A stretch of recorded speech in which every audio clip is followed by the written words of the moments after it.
Today I have here with me good friend, Mr. Alvin Wong. What's up, Alvin? Fuck! I left my vape at home. Damn it! Oh, damn. Hey, how about that, man? Starting a show with fuck! This is why this show will never go on public broadcast TV. Yeah. We'll be so underground. We'll be on the internet. Yeah, we have cult person. following. like Tarantino. Tarantino. Yeah, we are going to be so cult. I think you need to say like fucks on a few more podcasts for it to get like a Tarantino following. Fucks and a lot of blood. A lot of blood. Yeah, he loves his bloodbath, right? Yeah. So, dude, this podcast was supposed to happen like more than 3 months ago. Yeah, more than 3 months ago, like pre-MCO. Pre-MCO, we were trying to arrange it. Way. Yeah, we were trying to arrange it, and then actually last year. Yeah, we were trying to arrange it, and then I think you had some shoots and all that, right? Yes, that's right. And then tried to arrange it again, and then it was cutting very close to the MCO. Too close. And then I think it was it on the day itself or something that they said no? Yeah. Lock. And then I told you, it was like, I better not risk it, man. Yeah, man. How was your area badly affected during the MCO? Not that bad, actually. Not that bad? No. So you can still travel around now, like. Yeah, in my area. Nice. Actually, for about 2 to 3 weeks, we couldn't get out of Damansara Perdana at all. Oh, dang. Yeah. They had roadblocks.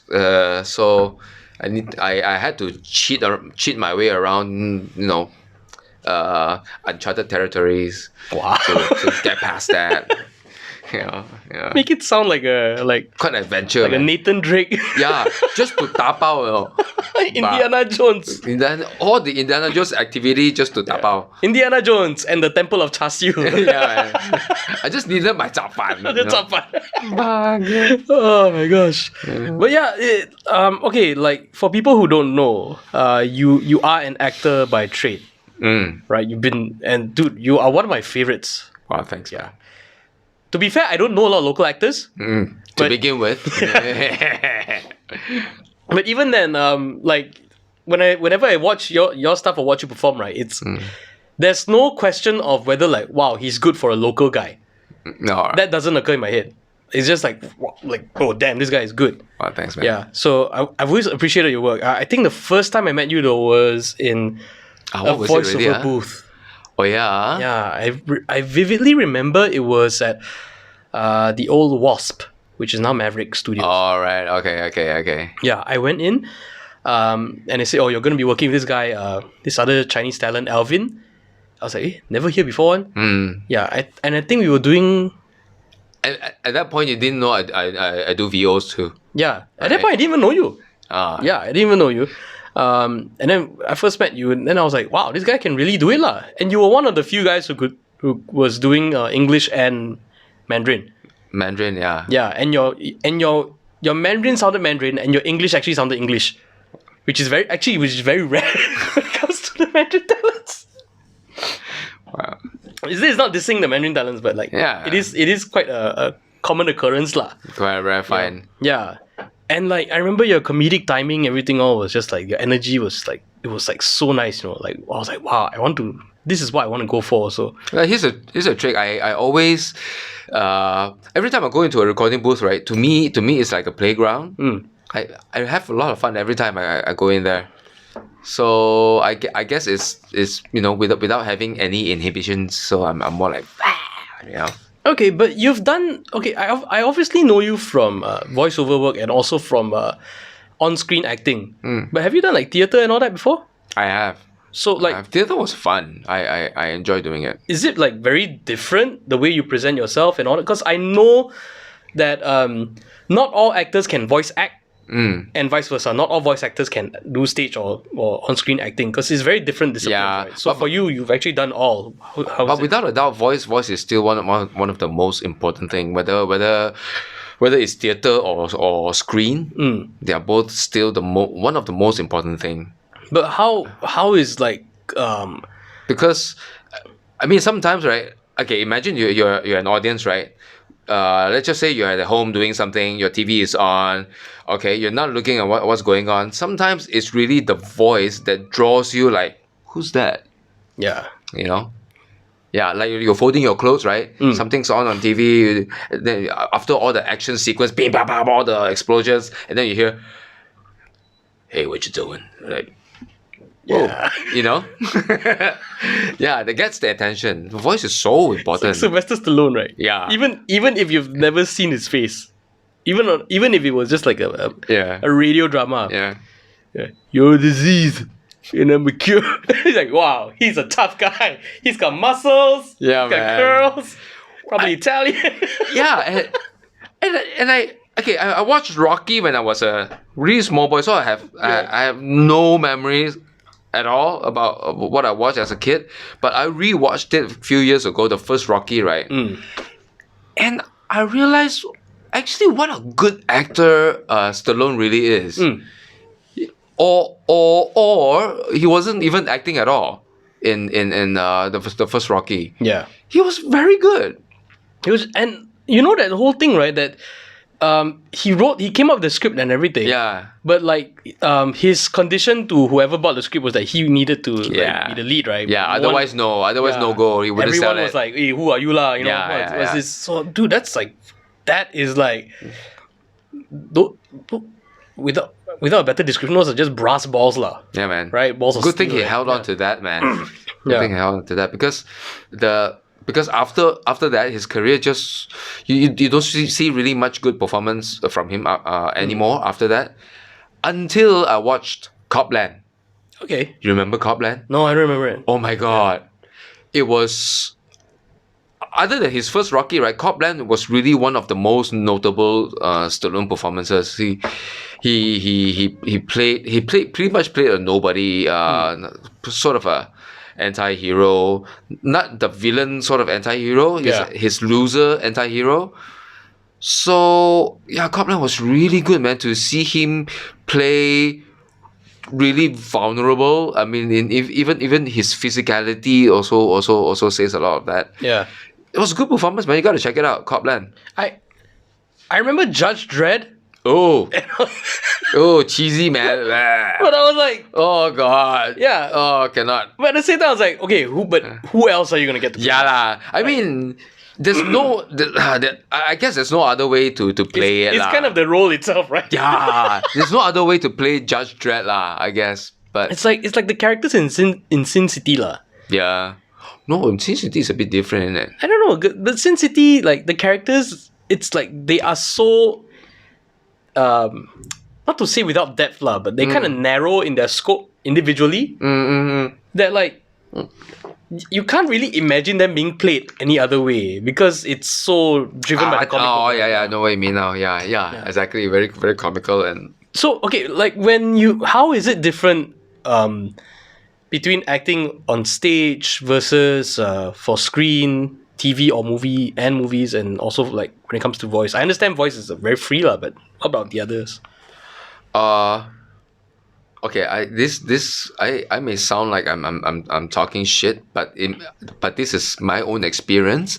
So I mean, this is not a lecture, So from my own experience, If you're trying to get educated, it's not happening. it's not happening, man. Because in my own experience, I feel that theater and screen is such a different skill set, lah. Yeah, it's 'cause theater. You have an audience there, Yeah. and everything's it's all moving pieces, right? Yeah, it's such a different skill set. I mean, on screen is all about subtleties, and all about subtleties, little twitches, Yeah. whispers, your stammers and stuff like that. But with theater, it's all got to be very, very clear. right? Your body, your body is your tool. When you're doing theater, but still, it's fun. It's fun because you get the immediate feedback from the With audience. TV is like You don't know. you don't know, Yeah, and then you don't even know whether it's gonna be in the final cut. Yeah, exactly. You don't know if it's working. Yeah. So yeah, it's very immediate. I had fun doing theatre. Yeah, because I've heard those stories of people like getting a TV role, going back telling their family, "Oh, I'm gonna be in this show or this movie," and then they tell everybody to watch. Right? I know where you're going with. It comes out. It's like, oh, didn't make it. See, that's the back of my head. Yeah. See, that's me. Yeah. That's the back of my head. No, at back of your head still okay. No, it's when they remove you from the entire storyline.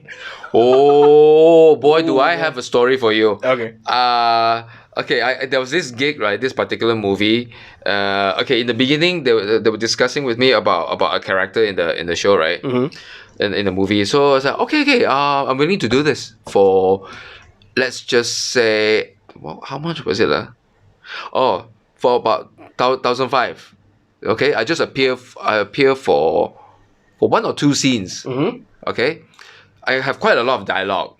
All right. So after a while, and then the director decided to get his friend to play that role. So okay, they're still gonna pay me the same rate, but I'm gonna pay a character who doesn't have lines. Just all I've got to do is just in the background I'm playing Chor Tai Di. Okay. There are many other tables. All right. So all right, they're still gonna pay. Oh, at first I say, okay, since there's no dialogue already, do you mind if we only pay you $1,000? I'm like, do I mind? This is a 1 day thing. 1 day thing. I get to sit around, do nothing, and I get $1,000. I was like, I so wanted to play like, oh, that sucks, you know? You know, like this. Okay, this is not the rate. This is not the market rate. Yeah. But you know what? Yeah, you know what? It's like, I usually don't condone this. I do not condone this usually. But you know what? Yeah. Based on our working relationship and Based on our working relationship, which is being our debut, Yeah. our first time working I get a very good vibe from you, Yeah. So I said, okay, fine. Okay, so it came to shooting. So it was a tracking shot, all right? And that was the tracking shot, right? When the shot about to come, because there are other people in the foreground, okay? That shot could see the other people on my table. So when it came to me, right? There was this auntie was in the way. Yeah. So this auntie blocked me completely. Okay? So this auntie blocked me completely, playing mahjong in the foreground, blocked me completely. So I wasn't even seen in that particular shot at all. I was going all the way, smoke with the smoke dangling at the corner of my mouth, playing Chor Tai Di. Cannot see me. So never mind. Yeah. So after that, didn't even see me at all. I wasn't even in the shot. So when the shoot ended, it's like, actually, you know what? We feel bad so we're gonna pay you back the extra 500. So I'm gonna pay you the rate that we agree on, which is 2,005. Wow! I'm like, first I didn't have to do shit. I was actually playing Chor Tai Di and smoking. I was really smoking and eating fasang and all. And I wasn't even on screen. 1,005, that's it. Oh my God. Yay! The hotel they got for me, I used that money to pay 2 more nights. Oh dang! Yeah, to pay for 2 more nights, and then on that same night after shoot, right? On that same night after shoot, I went to a bar and then order a Guinness draft, and I got myself a 1 night stand there. Not bad. That night couldn't. It's not good financial planning. Yeah, couldn't have been better. Yeah, but it's good life experience lah. Yeah. Yeah. I got that money for nothing, and then I got a 1 night stand on the same night. It was a hooker. Oh, that's good. Yeah. It was a hooker. Yeah. She was a customer there, and we hooked up. That's good. That's good. Yeah. I mean, yeah. What a night, man. Yeah. I mean, I was gonna say that it wasn't a good financial plan, but the fact that it wasn't a hooker that helps lah. The fact that it wasn't a hooker. That means you're still financially prudent lah. Yeah, financially sound. Sound, yes. Yeah. Not just giving it away. Yeah. Literally, I earned it. Yeah, and it happened again many years later. It was a China movie production. Yeah. The scene was in a nightclub, right? Scene was in a nightclub. This is same place in Penang also. I have this thing with Penang. So I was there. I got there very early in the morning, right? 6 a.m. Okay, so we're not shooting you yet. So you just rest first. I got all dressed up, you know. I got all dressed up, my makeup on. So, we're not shooting you yet. Rest first. Rest. Okay. So I slept on the club's lounge couch, the lounge couch. Okay, so I slept there. Slept. Hey, lunch break. Wow, lunch break also haven't shoot me yet lah. Oh, never mind lah. Makan. I can go back to sleep. Sleep. Okay, it's a wrap. What? But how about my scene? Oh, that scene the director already shoot. 导演拍啦，已经拍了，已经拍了。我就觉得不用了，那钱就我们照付你钱啊。You still get paid. I still get paid. And that one was I went to on location to sleep and I got paid 1,008. Dang. Oh, but okay, but these are like the flukes. I don't know. The flukes lah, the winning stories lah, the times when you won, right? Yeah. But then again, that particular one, even if they had shot me that day for the China movie, right? I only have half a line. Oh gosh. I only have half a line for $1,008. Yeah. 1,800. All I had to say was 大哥不如 And you get cut off. I get cut off. 大哥不如 and then the 大哥 say like that. He stops me. So that was all my line. If they had shot me, that was my line. It's like 大哥不如 and then in the end, they didn't even shoot me at all. I'm like, what the fuck? In this day and age, right? If they like roped in some white actor just to fill in that role, right? Wow. Yeah, man. Hell would rain on it somewhere. Dagaburu, and then just but then they went the way of like, look, we have the guy. He's at the back. He's sleeping. I like how you did that. Yeah.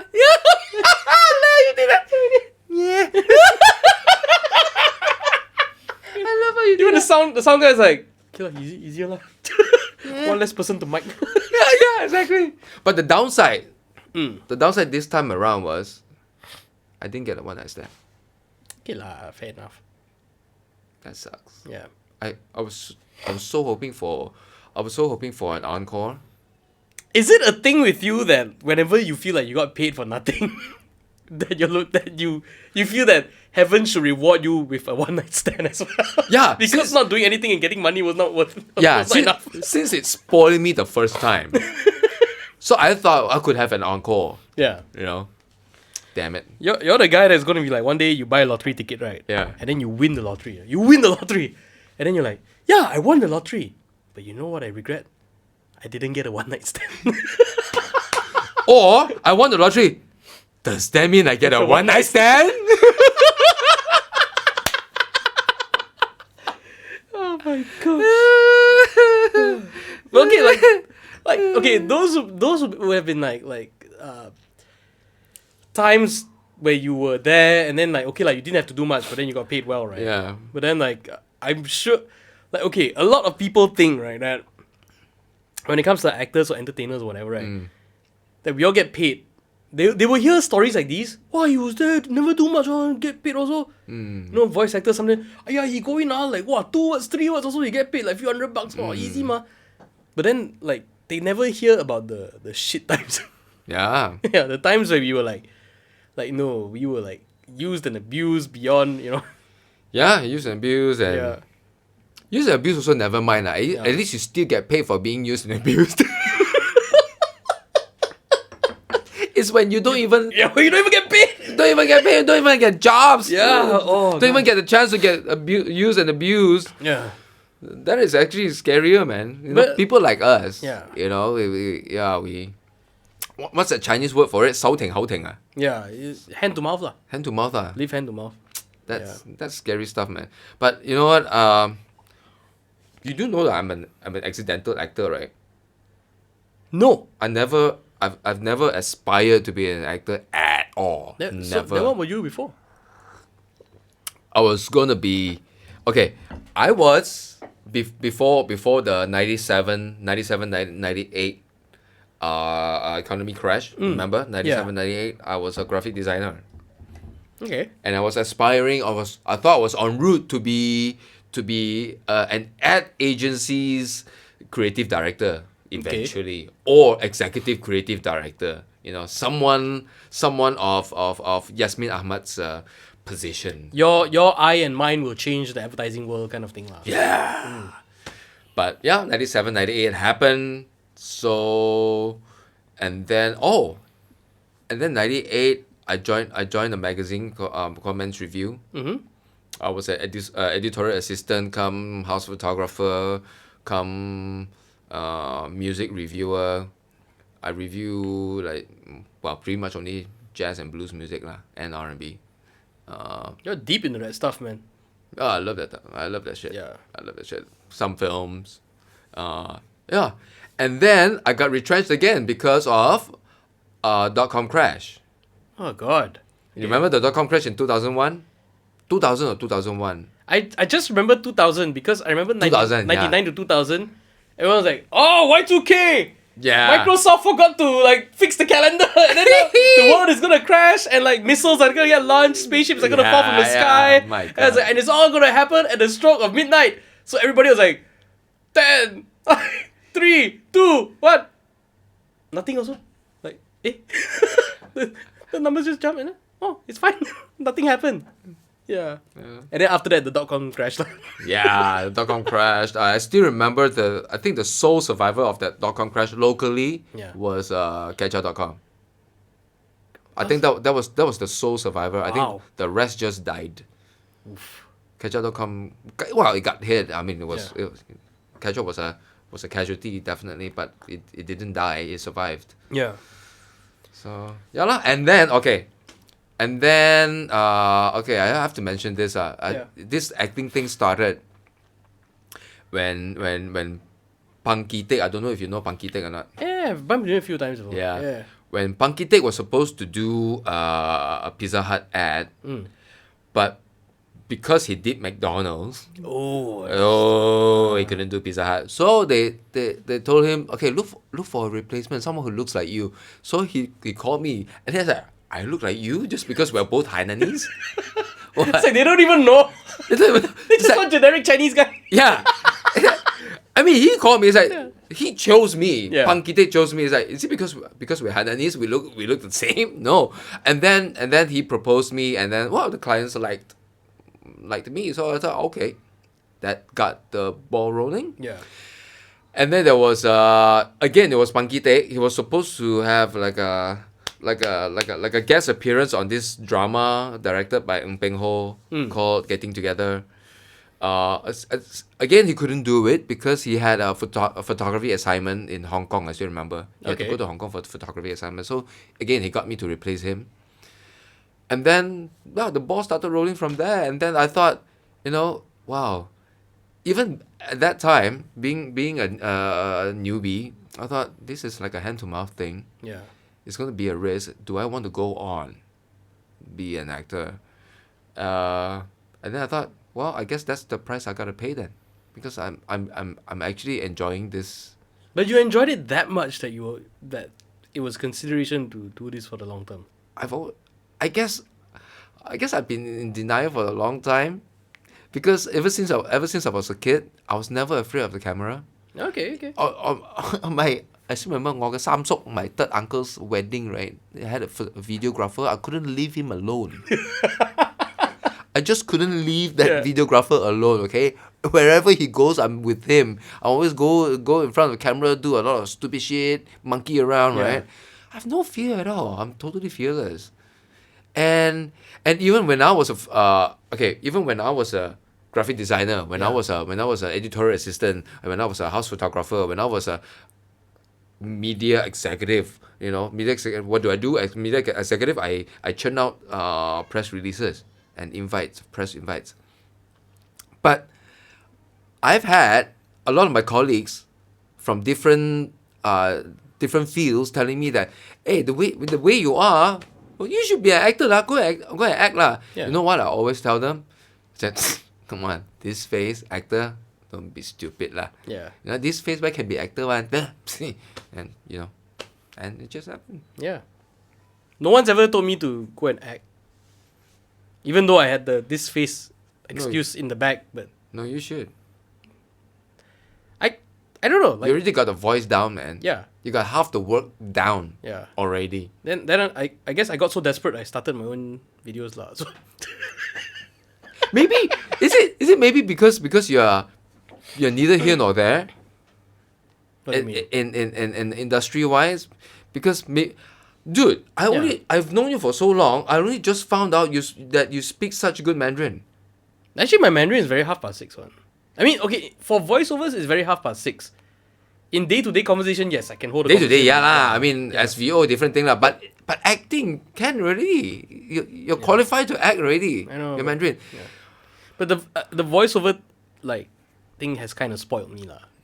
Yeah, I know. You know what I mean, right? Yeah, I don't know. 'cause- If you go on set, right, it's like 16 hours, 18 hours 'cause waiting around. I've had very limited experience on screen, Yeah. but the few times I've done it, right, of course, after I started the YouTube stuff, you know, worked with some people, and those were like some of the best shoots Yeah. I've been part of. But in the early days, there was some where I was like, wow, go there, reach there on time Yeah. because I'm an idiot and I Yeah. don't know how it works. Yeah. Reach there at the call time, spend like 8 hours just sitting around doing nothing. Get called up and then you know, Yeah. and then sit back down again for another 4 hours and do nothing. And then Yeah, I guess voiceover artists are just so spoiled, right? yeah, because we go in like 5-10 minutes, right? It's not your time yet, right? You already like, hey, why you like? And then you go in, you do it right, and then if it takes too long, you get impatient again. Wow. And then after that, you're out. Wow. Yeah. No wonder I'm just a lot more extra chill than other VO Yeah, artists. dude. Like even I think there are some like voiceover guys who there are all these legendary stories of like people who go in, Yeah. if they get a sense that you don't know what you want as a client or agency, Yeah. they will give you about 3 to 5 takes and tell you which one to pick. Yeah. Yeah, I've heard those stories. Wow. But okay lah, granted lah, they are people of very high caliber lah. Yeah. So they can afford to course. pull that trick lah. You know. But I myself, I've never really felt comfortable pulling that move. So at best, I will just try to direct things, or figure out what the client wants. Yeah. You know, if I'm getting that sense of okay, they don't know what they want, then I'll just tell them, look, I'm gonna do 3 very big variations. Okay. Tell me which one is the warmest, the Yeah. closest to what you want. Then at least we know where we're heading. Yeah, you know? yeah. And then we start from there lah. But I think that process is fun though. Yeah, I enjoy it. That process is fun. Yeah, but I've had experiences where like, you know, I'm stuck in the booth for an hour and a half, and Wow. I'm just doing laughs. What? I'm doing a laugh, and the whole commercial, right, is like less than 10 or 15 seconds. Wow. And it got and after that, right, to add insult to injury, the voice would be pitched up so high that you cannot recognize anything. Wow. So I don't know if I was getting my leg pulled or whatever, but it was a situation where like I was recording, and then the person directing the session was like micromanaging the laughs, you know. So the hee Whoa. hee, like, okay, the first one start a bit lower, the middle one go like that. Wow, An this hour is- after I that, think this is one sick person, man. Yeah. Because this is a laughter. It's and then after all that, right? Funny, okay, bro. I think you be very close already, but it's not sounding natural anymore, lah. I'm like, yeah, you think? You think?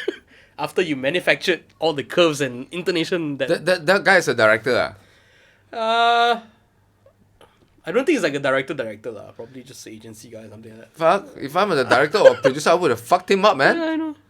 But So what I do you was fucking expect? Like, that kind of that thing. lah? Yeah, that kind of thing lah. That kind of thing. Yeah, but the duration is even shorter. even short. My God. Yeah, because the character's just like passing by and it's done. So What? So it's like something so insignificant. Ayo, why? Like if that was a shoot, right, you would have been paid like 1,500 ringgit just not to show up. Okay, at least it's 1.5 hours, not 12 hours. Yeah. The China one, I waited 12 hours. 12 hours, damn. But that's the thing, right? With this guy, with like the film industry, like, you're not, like, what I always keep hearing people say is that, whatever it is, charge a day rate. Don't do this half day rate nonsense. I was like, why? Fuck no. Yeah, just charge a day rate. I was like, what's the day rate? It's like, because you're going to be there all day. Like it or not, you're going to be there all day. Yeah. So just, if they ask you to quote for one day. Yeah. There's no because such thing as there's no half such- day rate one. Yeah, No such thing, no such some thing. people try to get away with stuff. I don't know lah. Maybe some people try to get away with stuff. But yeah, basically whatever it is, just get them pay you for the whole day. Yeah. Oh man. Right, we're gonna take a quick break right now, and then after that we're gonna continue more with my good friend Alvin Wong. Yay. Hey everybody! If you like this podcast, don't forget to like, follow, and subscribe to Stephen Bones Everything on Facebook, YouTube, Instagram, and Podbean. You can find audio episodes of this podcast on Spotify, Google Podcasts, iTunes, and most major platforms. Thank you for your support. Okay, let's get back to our program.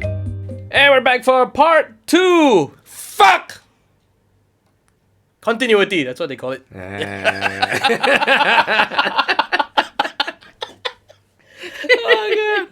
Okay, so we were on the story about you becoming an accidental actor and then actually Accidental, loving it.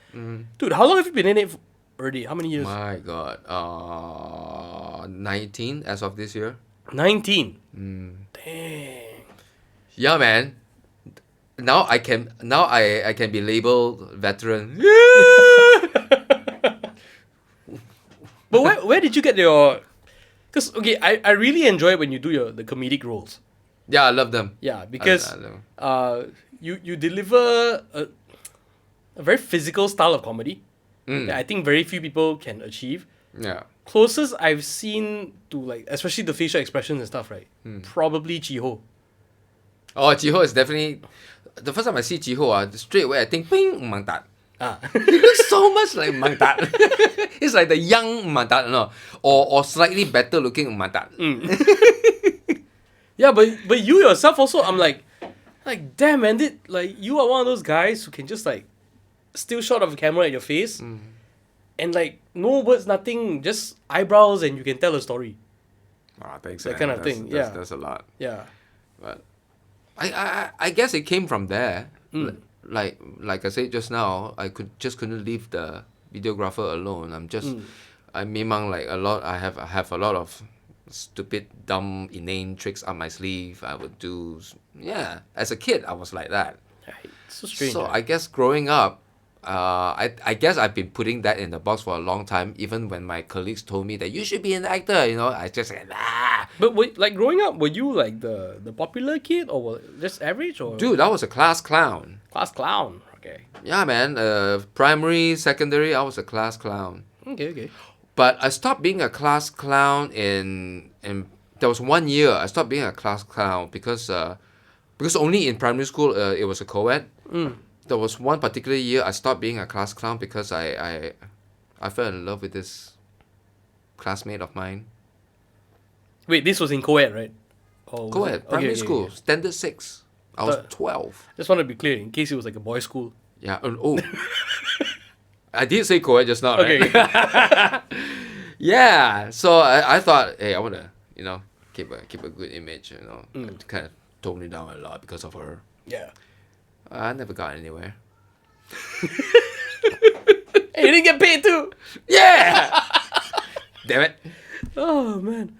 So, dude, like this MCO has been very tough for It's scary. freelancers and For entertainers. freelancers, it's very tough. But Actors, dude. Actors, holy crap! The shit end of the stick that you guys are getting. yeah, actors and performers. Yeah. the live performance. Musicians, live performers especially.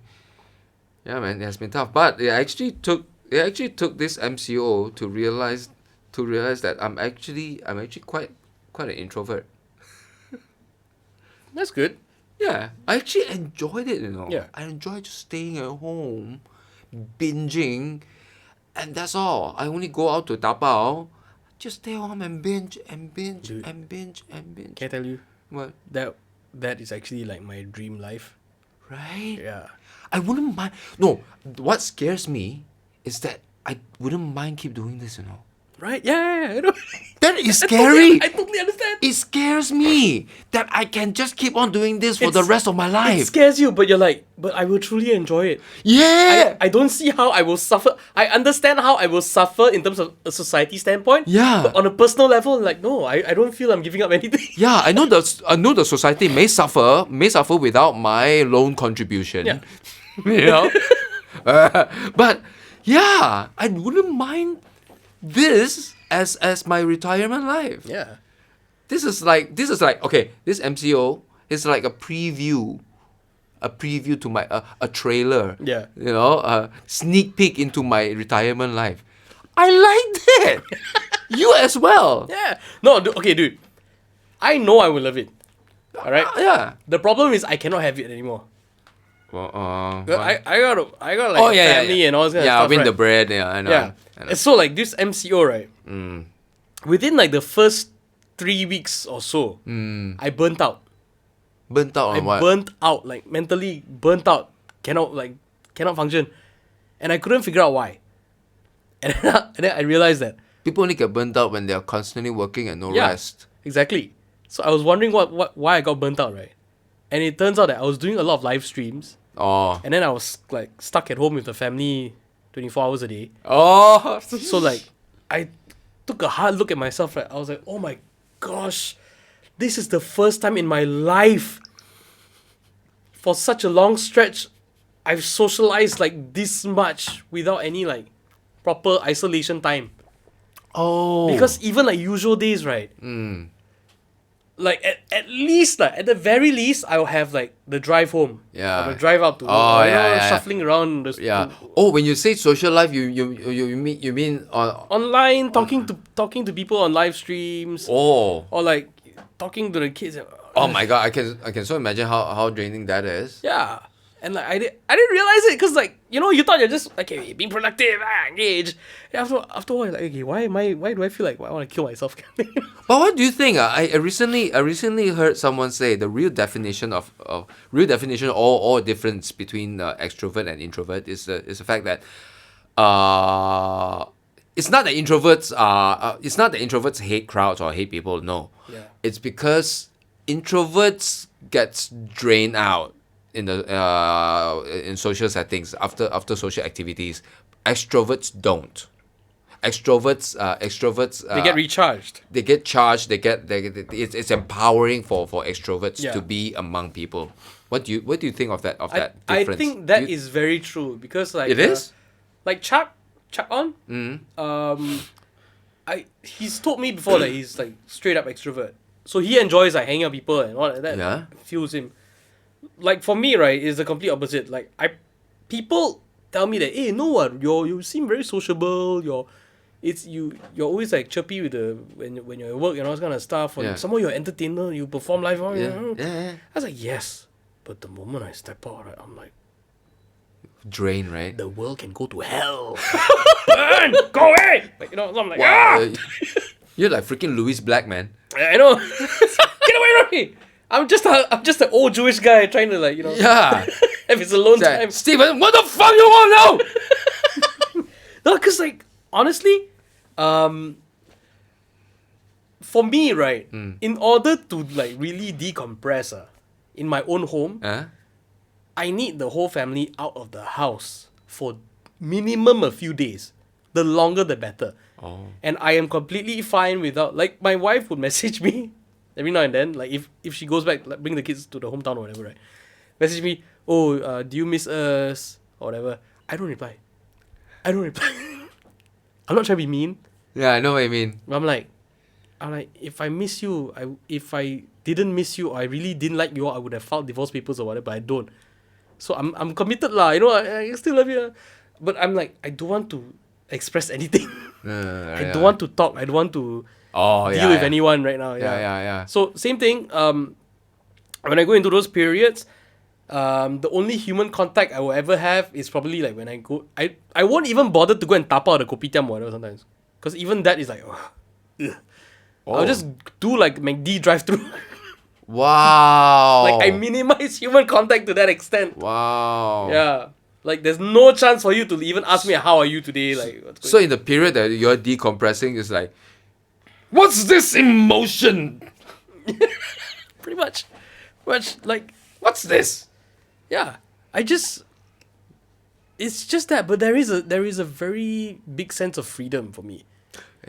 Like, that's the ultimate sense of freedom. I know. Because I grew up like a latchkey kid, so my parents always at work. What's a latchkey A kid? latchkey kid is basically like a kid that's like home by themselves, lah. Oh, me too. Yeah. So like, it actually feels strange for me to have people at home because I'm so used to not having people at home. Yeah. That I find genuine comfort in that. This is not a knock on my parents or whatever, but like, no lah, it's just I genuinely enjoy just being at home and whatever. No one hassling me about, oh, you should eat more this, or you need to. You know the dumb shit that I do at home? Yeah. When I was a kid, the latchkey kid, right? Home alone, right? My usual activities is chasing mosquitoes around with aerosol. I do not settle to just and be done with it. I will look for them. I chase after them. Okay, it's like I have to watch a mosquito kena the aerosol. Then only I pause. I cannot just randomly and assume that it kena them already. There are two scenarios playing in my mind right now. What? One is like a predator scenario. Yeah. Where you like. yeah. And the other one is the Elmer Fudd. Elmer Fudd? Elmer Fudd, like the hunter from Bugs Bunny. Very quiet. I'm hunting mosquitoes. Yeah, man. I'll get you yet, you mosquito. I think I probably have smelled inhaled the aerosol too much that it's kind of fucked me up. You had it the other way around. No, never lah. Not that dumb. I was dumb, but not that dumb. So, yeah. Yeah, because I remember doing stuff like I would. Like back when Backstreet Boys was a thing, I was like learning up the dance moves. I was like pretending to tap dance, whatever. Like tap dancing actually crossed my mind at some point, That's how much I enjoy being alone by myself. That tap dancing is like, that seems fun. Yeah. I know, that shit, right? Yeah. It's like I would even I even remember doing Kylie Minogue and Jason Donovan all by myself with a hairbrush. Especially for you, I don't wanna know what I've been going through. And then I thought of you. Yeah, I would sing all the Disney duets by myself. Every character. Freaking duets. Yeah. Oh, why you do Disney? I would. That's hardcore, man. Like even like that is hardcore shit, man. But that's why like stuff like The Lion King and all that, right? Like, wow. Even when it's like multiple character stuff. Like, I would do all the voices. Wow. Yeah, that's where I would go. But I think... Disney duets is hardcore, man. It's even more hardcore than Kylie and Jason, man. No, but I think the thing we're hitting on here is that when you're alone by yourself, you get to, like, play around in this, like, extremely stupid way with zero filter, Yeah. And I think it's because, like, we experience this that we're able to, like, when we're caught on to like pull it out of us to perform, right? Yeah, perhaps. Been there, done that. Yeah. I can do a duet. My third uncle bought me quite a lot of He-Man action figures, He-Man action figures. So after a while you run out of stories and scenarios to play with them, right? Yeah. So I thought, how about this time? Okay, this episode is going to be a snowstorm. So I took the talcum powder, go to the living room. You should have seen the face of my grandfather when he came back on powder. So, wow, kena rotan kau, man. Oh, so cool. Talcum powder, so cool. And then, I still remember the Sunday school next door, they had a renovation. So they had like a sand outside. Oh gosh, mountains lah. You have mountains and desert, snow dune. Desert dunes. And, Have you seen this Instagram page called Wirehorn? I don't know. It's like this dude. I think he's like in Perak or something like that, right? and he collects all these like action figures and figurines, and he'll do like, you know, the perspective thing. Oh yeah, Yeah. I've seen it. So, Yeah. like the Hulk mopping the floor lah, whatever. Hey, that's quite brilliant, man. Yeah, it's damn good. Damn Well good. done. Yeah. Oh man, did you ever like have like action figures from different franchises or cartoon do like a crossover thing? Yeah. I have the Green Centurion. Oh, Centurions, damn.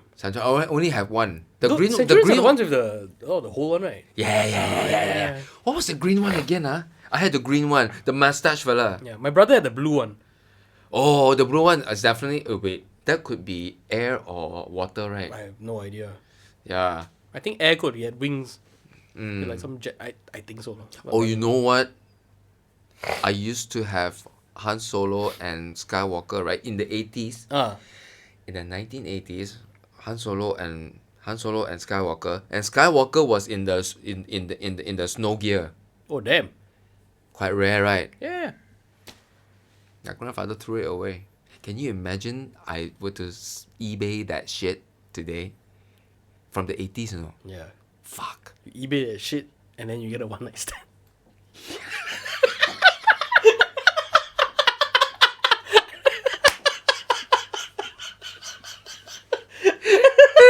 It's like, hey, honey, we should do a one night stand. Why? Because I just sold off Luke Skywalker. I eBay that shit, man. So that's why we're gonna go to. That's why I'm gonna sleep with you.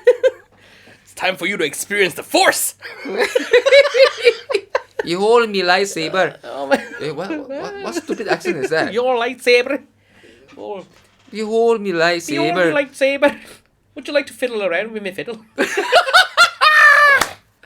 Ah. Oh man. You know, at some point we can't do that anymore. Can't do what anymore? Like accents and all. Yeah, man, politically correct, right? Yeah, it's getting so ridiculous. Fuck. I don't You know, I got quite a lot of hell from some friends. Yeah, I saw over the MasterChef Australia. Yeah, era. ni hao ma. Okay, I had that initial same knee-jerk reaction of like, hey, what is this lah? But then what I came to understand was that, okay lah, to us over here it's a very benign thing, right? Yeah. It's not an insensitive thing. Yeah, I understand Yeah. that the experience of the Asians there are different. Different, yeah. I know it's different, but it's still a ni hao ma. So what? Okay, what do you see this becoming? What do you see? What do you want this to be? What do you want to achieve? Yeah. Do you want ni hao ma to be the new N word? Right?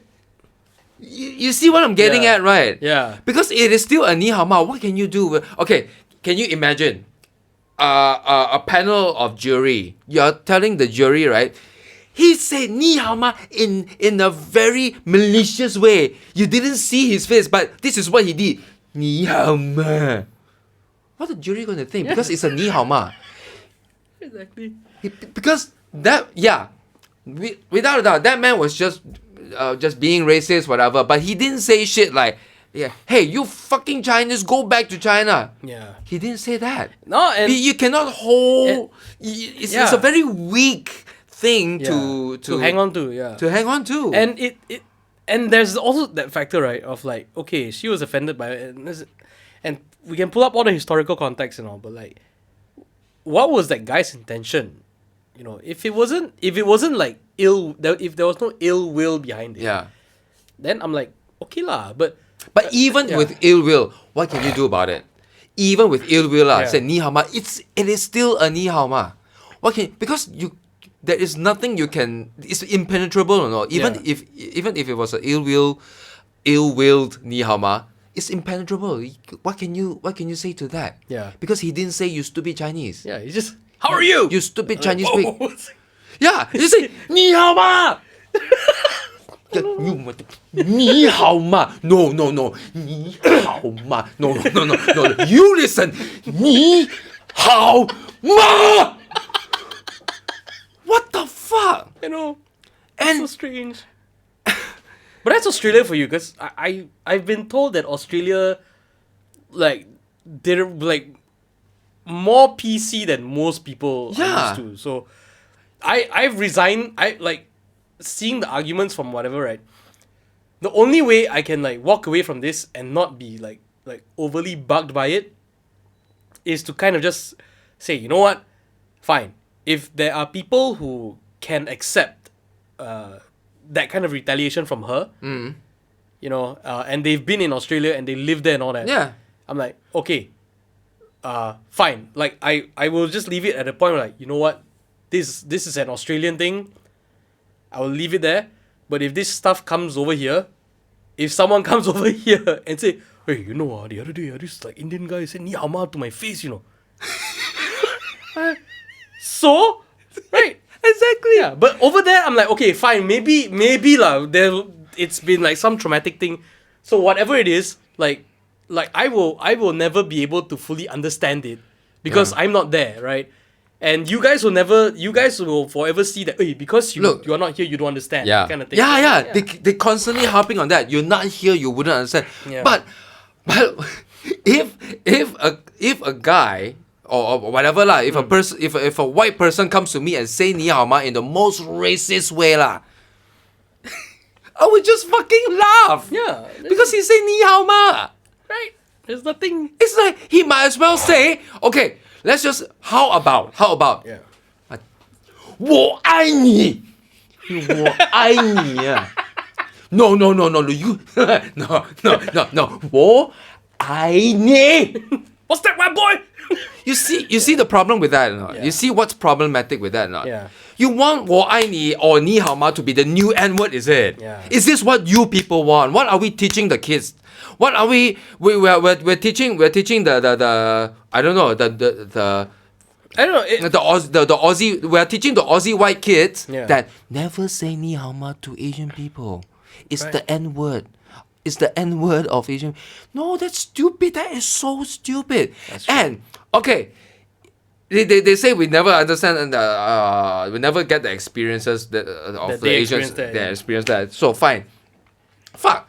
Yeah, even if they're trying to mock me as an Asian face, even if they do this, hey, 金钟见, you know, 你好嘛.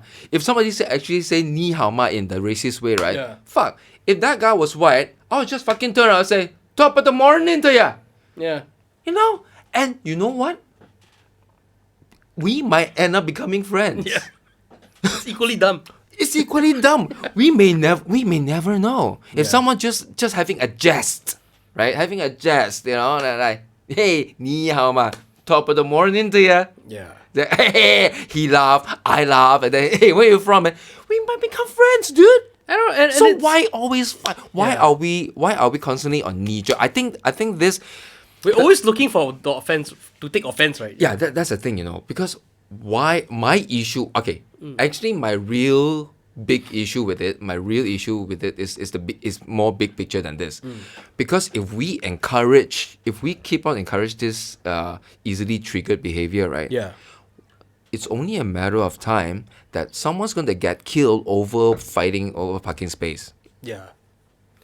It's You see? this whole internet mob mentality Yeah. thing, and someone raising a flag that, Yeah. you know, this is not okay. Yeah. They shouldn't do this. And Yeah. then without understanding, like, Yeah. okay, what actually happened? Yeah. Oh, he didn't know. He just wanted to be nice. And then, Yeah. okay, if you had just told him that, look, I don't like you doing this. Just leave it at that. Yeah. It's not an issue, right? But then you hang up and then you're like, I'm going to tell the whole world what you did to me. And it's like, So what kind of war are we encouraging? You know, it's like, can you imagine this? If we encourage this kind of behavior, we're gonna have housewives killing each other in the supermarket over a carton of milk. Yeah. It could be that easy, you know. If we are so vulnerable and so fragile that we can be offended by the smallest things, imagine it, and we encourage it some more. Yeah. People are gonna fucking get killed by the smallest, stupidest, most trivial reasons. Exactly. This is my concern. Yeah, my mainly. take on this is like with any of this stuff, right? Is that okay? I understand everybody has a pain point and this and that, but if your way to resolve pain is to solve the situation with more pain, Yeah. then I'm like, okay, this is a bit counterproductive. Like Yeah. the whole recent story about the white actors will no longer voice non-white roles. What? Yeah, this is coming from The Simpsons, which What actors? white actors will no longer voice non-white roles. Oh my god. Okay. So, okay, I understand. Oh, okay, Yeah, okay. I understand the sentiment. I understand why they're doing it. But it's very strange to me because it feels like you're trying. It feels like you're trying to be inclusive by excluding. You know, it's like putting your on. house on rent, and then when someone puts a sign that says Chinese only, Yeah. then you get offended. Yeah. And then you rent out your house and you put like Malay only or Indian only, and I'm like, It's the same. yeah. And So you if know, look, if I want to be easily triggered lah, I want to be easily triggered. I would say the same shit as well. I think this is a racist thing too. Yeah. I think this is a racist thing that you say you want to set a law that non-actors cannot voice non-white characters. How's that not racist? You see what I mean? Perspective. yeah. Come on lah. Anyone can fucking argue any shit lah. yeah, exactly. You know, That- if I want to get easily triggered, even that's racist. I mean- even though it sounds right. Yeah. Yeah, because I you're get- white, you cannot sound non-white yeah. characters. I get that they want to include people and have more representation and all that. Fair. Yeah. But I don't think that actively excluding white people or actually actively excluding anyone who can perform that role to the best of its artistic merit. You know, Artistic merit, my Yeah. God. if I like the sound of that. yeah, Wow. if a person, I don't care how ethnically accurate they are, but if they cannot do the job, you know, Yeah. or it doesn't deliver, it doesn't deliver. Yeah, lah, you yeah, know? yeah. I mean, it should never come at the expense of the art, lah. The final outcome, you know. Wow, damn, well said, man. Yeah, and I like. furthermore, like I get it if it's an on-screen role, like if it's like a real person on screen. Dude, we're talking about The Simpsons, man. We're talking about cartoons. We're talking about people who are yellow. Dude, Cartoon characters are yellow with blue Yeah. hair, and I'm like, oh, I know. Dude, I'm recently rewatching Gilmore Girls, and I realized I think almost zero black actors. I Yeah. think because it was made in the year 2000. So I think that time if people are watching Gilmore Girls today, Yeah. they're gonna say, "Fuck, this is gross whitewashing, man. This is disgusting Ah, and- whitewash." But okay. then again, they actually have very ambiguous race who's playing a French, and then you have the best friend who is Korean. So does that count? yeah. Does that count as I don't know. diversity? I don't like as much as like we want inclusivity and all this kind of stuff, right? I don't really feel somehow it doesn't sit right with me to go back and dig out the old stuff and then suddenly cancel this, cancel that. Yeah. I get it if it's like okay, like I was watching this video about from Andrew Schultz, this comedian. He was laying out stuff out lah. So he was talking about the cases about statues. Oh yeah. Statues being put down. Yeah. So he said like, okay, the Confederate statues and all this kind of stuff. I get it. Like you pull those down because they represent people. Like these are people who actively wanted to promote slavery and all that kind of stuff. So pull it down by all means. But then you get like Gandhi's statue getting pulled down also. And then like What? yeah, like there are cases of like Gandhi, like people who are like celebrated in general, right? And then because people are saying that, oh, but this guy he did bad things to these people. This guy he did bad things to this. Did you know that? But then they're like, yeah, but the reason their statue was put up was to celebrate this particular good thing.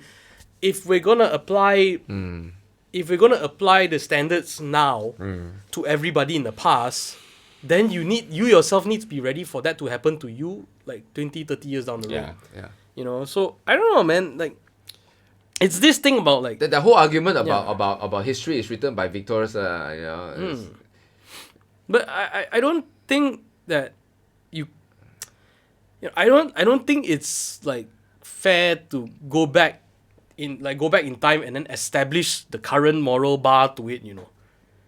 Like we can like if you Yeah, watch yeah. an old TV show Yeah. and this show was all just white folks, it wasn't very diversified and all that kind of stuff. Yeah. That show is gone. That show is not happening anymore. If that show gets a remake and they remake it like that way, all white folk and all that kind of stuff, it becomes a problem where it's excluding people. Fine, I get it. But it's not. This was just a product of its time. Yeah. And exactly. you can leave it at that, as whether you want to look at it Product of its time. as a social document Yeah. or whatever Yeah. it is. I think that's fair.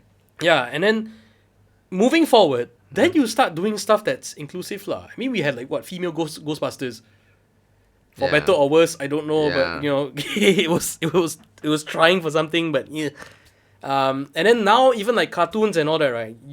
You can see very clear examples of inclusivity of like having gay characters, having like POCs, person of colors kind of thing. I'm just calling it diverse lah. Yeah. And these shows are doing well. Yeah. Because like the market and society has kind of like shifted in that direction. People want Asian representation in Hollywood, dude. It's already there. It's called China, Yeah.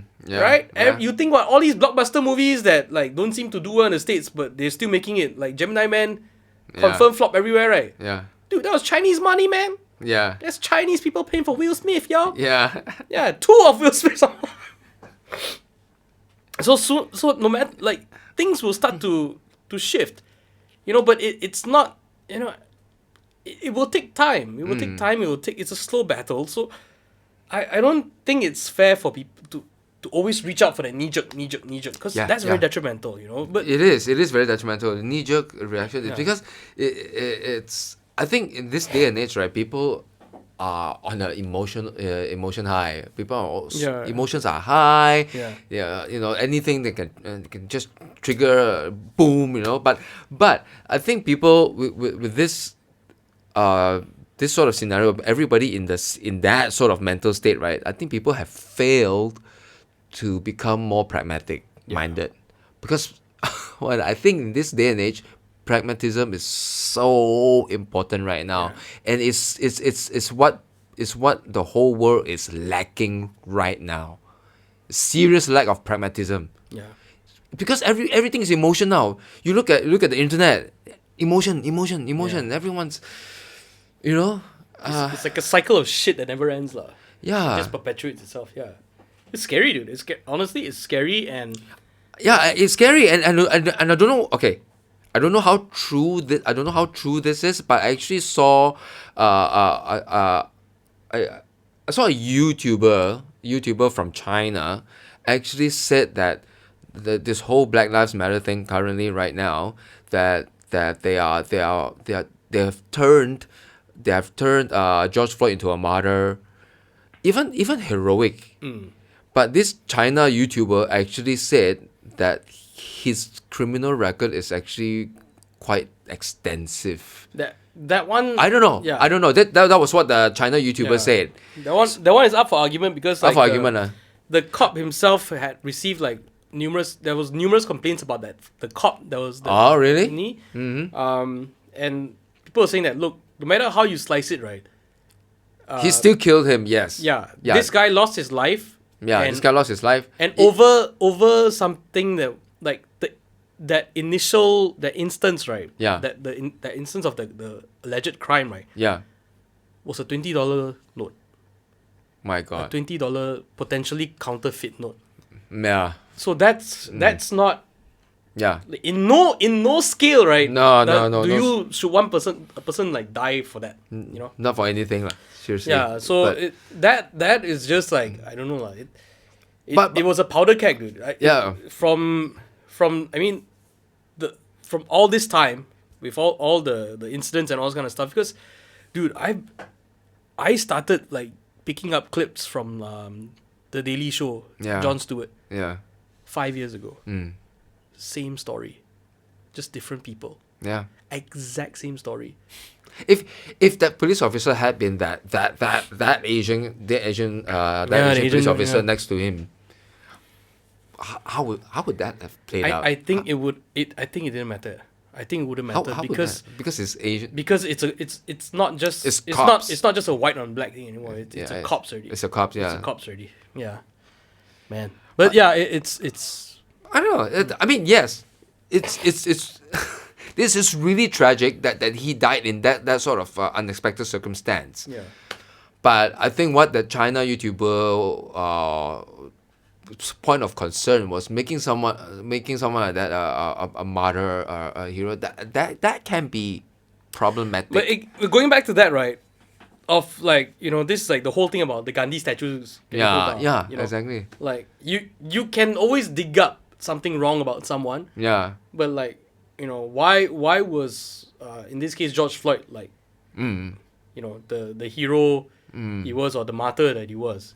It's not because of like the whether or not he had a criminal record and all. That's not. Oh yeah, okay. Yeah. Yeah. But it's the fact that this is a representation of what is wrong with the entire system. Yeah. So there is that lah. Yeah. So I don't know. But then again, you do videos like that, you get views. Yeah, man. All right. Okay, we're gonna take a quick break and we're gonna be back because for those of you who have watched this podcast for a long time, you know that I'm still recording this on my phone and it craps out at the half an hour mark plus. So I always have to do this thing where I stop the video and start it again. And we've turned it into a thing lah. It's quite nice. So we'll be back after the break. Hey there! If you like this podcast, don't forget to like, follow, and subscribe to the Stephen Bones Everything Facebook page, YouTube channel, Instagram, and more. You can also find us on Podbean. Don't forget, this podcast is available wherever all good podcasts are. Not saying that this is a good podcast, it's just available where all good podcasts are. If you wish to advertise on this podcast, or if you just want to send money, drop us an email at stephenboneseverything@gmail.com. We'll get the better email next time. But for now, stephenboneseverything@gmail.com. All right, and we're back for part 3. Me and my friend Alvin Wong. Fuck. Time has mellowed you out, like Alvin. I mean, part 1 you're like fuck. Part 2, fuck. I was like fuck. No, this is a variation, ma. Variations. Fuck. That's professionalism right there. Change it up, change things up a little bit, change the pace. No, that's why you have rhythm. That's what you call rhythm. So, dude, like earlier on we were talking about like you mentioned that you've been an actor for like 19 years now. Yeah, man. So one thing I've always like been curious about, as with any freelancer or any like arts related worker, right? It's like, do you have like a retirement plan, an exit plan, or like something that you plan to do later on in life, or do you have like stuff in the future mapped out, or? Not really, man. And we're done.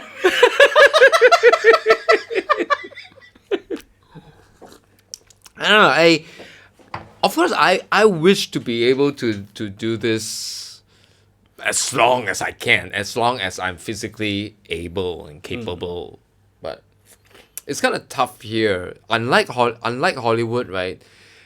Unlike Hollywood and also I think places like Korea and China, right, where veteran actors are very, very valued. Yeah. Are highly valued veteran actors. Old actors are highly valued. But over here, no, not really. It's a very, very different industry culture. I know. I mean, even guys like Zybo and all these. Yeah, you see, over here it's so strange, lah. Like you look at Hong Kong, look at Malaysia, look at even Singapore, right? Yeah. You look at our shows. It's hardly ever hardly ever see like old characters being the lead character for a story. Yeah. I guess generally, I think this is a marketing thing lah. Generally, people just don't want to go watch a movie about old people. Maybe, I don't know, but there are plenty of great movies about old people. Like recently, there's the Kominsky Method. My God, that was so good. It's one of the most brilliant shows and series that I've seen. of late, and the old people movies that I love, like About Schmid.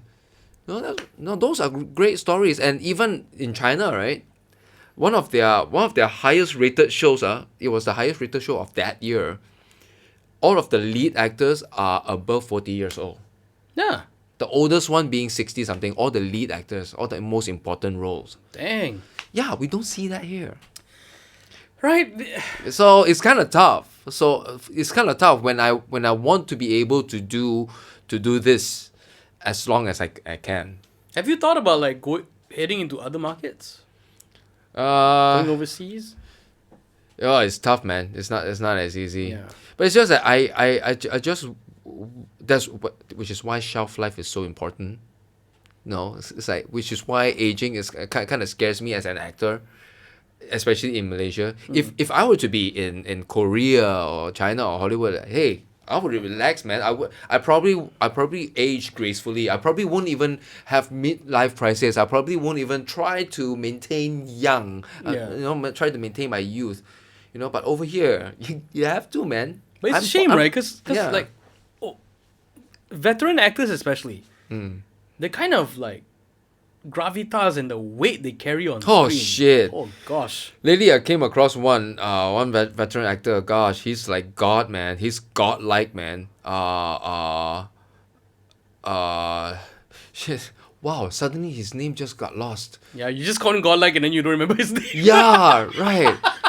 Yeah. Oh, Sabri Yunos. Sorry. Okay. Damn. Sabri Yunos. My God, acting, watching him, made me forgot to act. I was just suddenly from an actor, right? I became an audience. Watching him go, I'm like, fuck, this guy is amazing. And to top it off, one day he told me that he never makes it a habit to bring his homework back home. That means he never reads his script until on the set. Doesn't he have to like remember things? Or? Yeah, he does that on the set. Oh gosh. He does that on the spot, on the day itself. I'm like, wow. It's like, when will I ever be as good as him?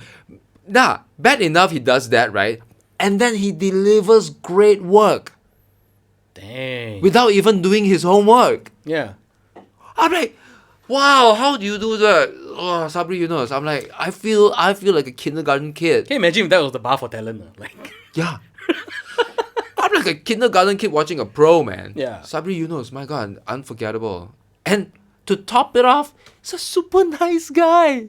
right, that's a scary thing, right? He's such a great, humble, so much humility oozing out of him. So much humility. You know one line he said? Oh, I'll never forget.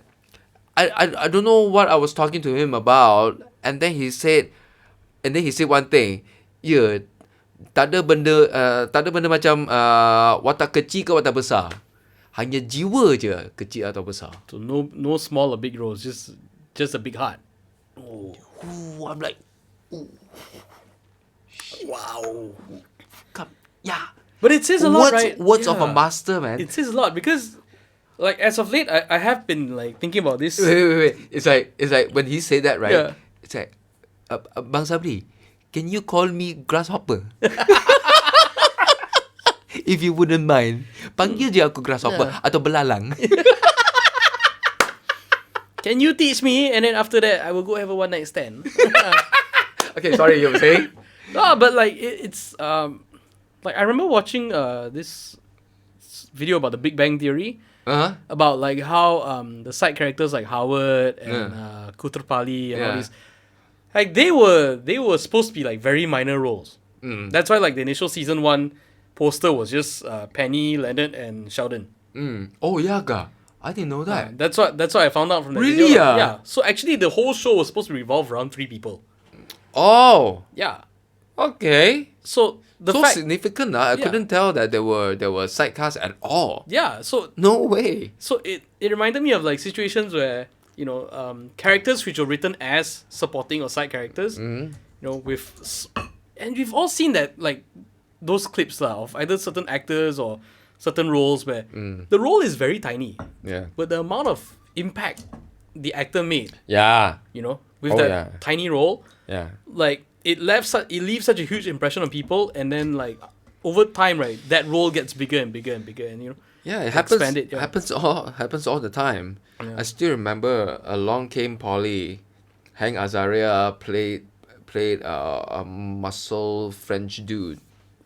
His appearance in the show just never leaves you even towards the end of the movie.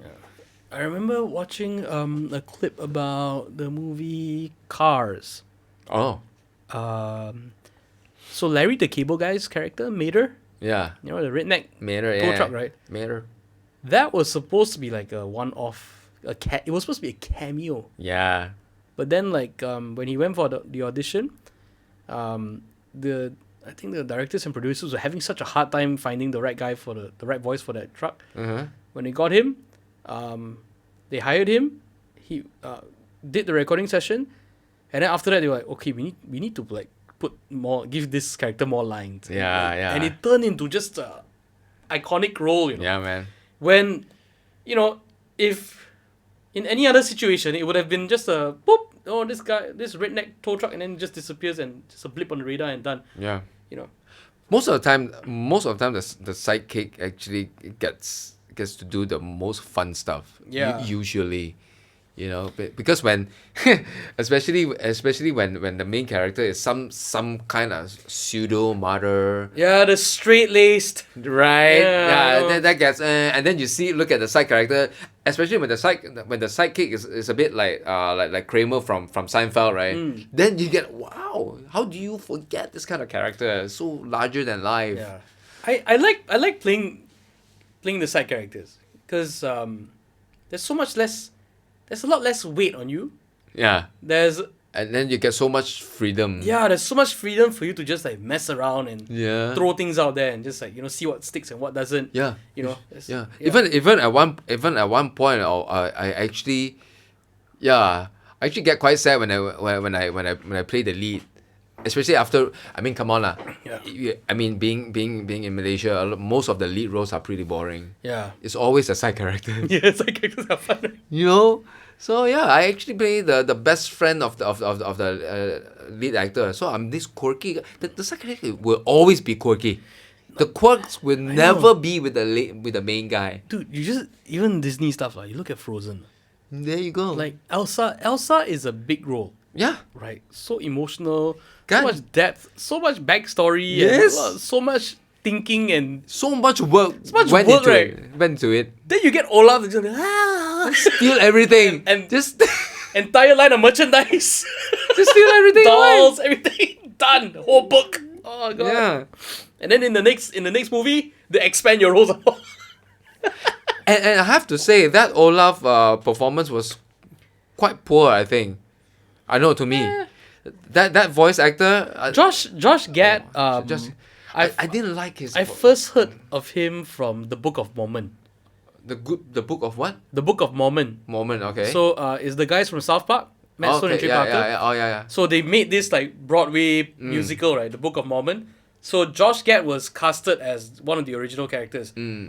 So you had this guy who was playing like the straight-laced Mormon boy. Yeah. And then this other one who's like he's the bumbling idiot lah. Yeah. He's the jester lah. Yeah. So Josh Gad played that character very well. But even then, right, when Josh Gad sings, he like when he talks, it's got this range, right? This raspiness and it's very cute. Yeah. But then when he sings, right, he's like, there's just suddenly this voice. Like, what? Like, it's like, it doesn't gel, So that's why, like, even when he does Olaf, right, when he sing that song In Summer, it's like the whole song is very cute, right? And then suddenly when he gets to the big crescendo at the end, right, like, In Summer! It's like, what? Why suddenly, like, But it's him lah, it's him. After a while, you kind of like, okay. But when he goes in that zone, Yeah. it's really weird. It feels, I don't know. For me, it bugs me. Yeah. But I guess like for most people, it's fine lah. But to me, it's like, Yeah, and then throughout also Olaf as a character, I actually find the voice acting annoying. I really didn't like it at all. It's not even funny. yeah.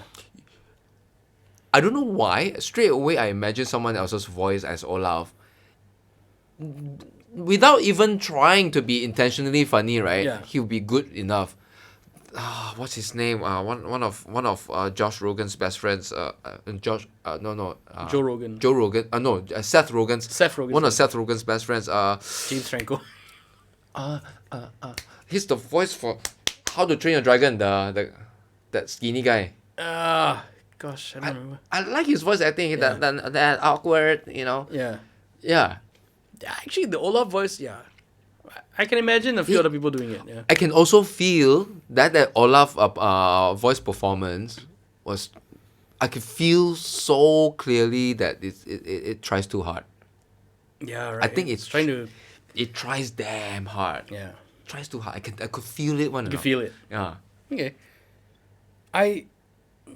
Like, this kind of brings me to this other thing, right? Like, I don't know if anybody else feels this or it's just me, but, like, the current Disney soundtracks, right? The songs, not so much the singing and all that, Yeah. but the instruments, the instrumentation and all that, Yeah. doesn't feel right to me anymore. Because back in the day, it would actually be an actual orchestra, and there'll be actual choirs. Yeah, I know what you mean. So you can feel that life of the room and life of Yeah. things moving around, you know. Yeah. But now suddenly, like, you're like, oh, this feels all very digital and Very it's, pop-ish. it's all done with a keyboard, and very. it's not even the style of the music. Even when they do, like, even in Frozen, where they have like all these like big instrument orchestral parts and all that, right? Somehow it doesn't sound real. I know what you mean. Yeah, it doesn't sound. It's very hard to explain. yeah, It's very hard but to you can kind of feel like there's no humans behind this. There is a human behind it, but it's not like a whole Yeah. bunch of people. Yeah. The vibe is not there. I totally know what you mean, Yeah. but it's so hard to explain it though. Yeah, Put into words. because okay, I know what you mean. I feel it too. yeah, because totally feel it even too. back then, like Beauty and the Beast, like Be Our Guest. Oh my Just- god. Yeah. The movement, you can hear the movement, you know. But now, Yeah. now it's so it's not that, man. Yeah. Lion King also the entire soundtrack, you could all the songs, Yeah. whether it's Hakuna Matata or whether Yeah, it's yeah. you can always feel the movement in the music, and you can Yeah. always, I think it's definitely the musicians, Mm. because there is life there is life when Yeah. they play, you know. But then the current slew of like the songs, I don't know, I don't feel it anymore. I don't know whether, I hope it's not a nostalgia thing, but I think it's the technology. Technology, there's a bit of that. There's Yeah. a bit of nostalgia, they have to Yeah. admit. There's a bit of that.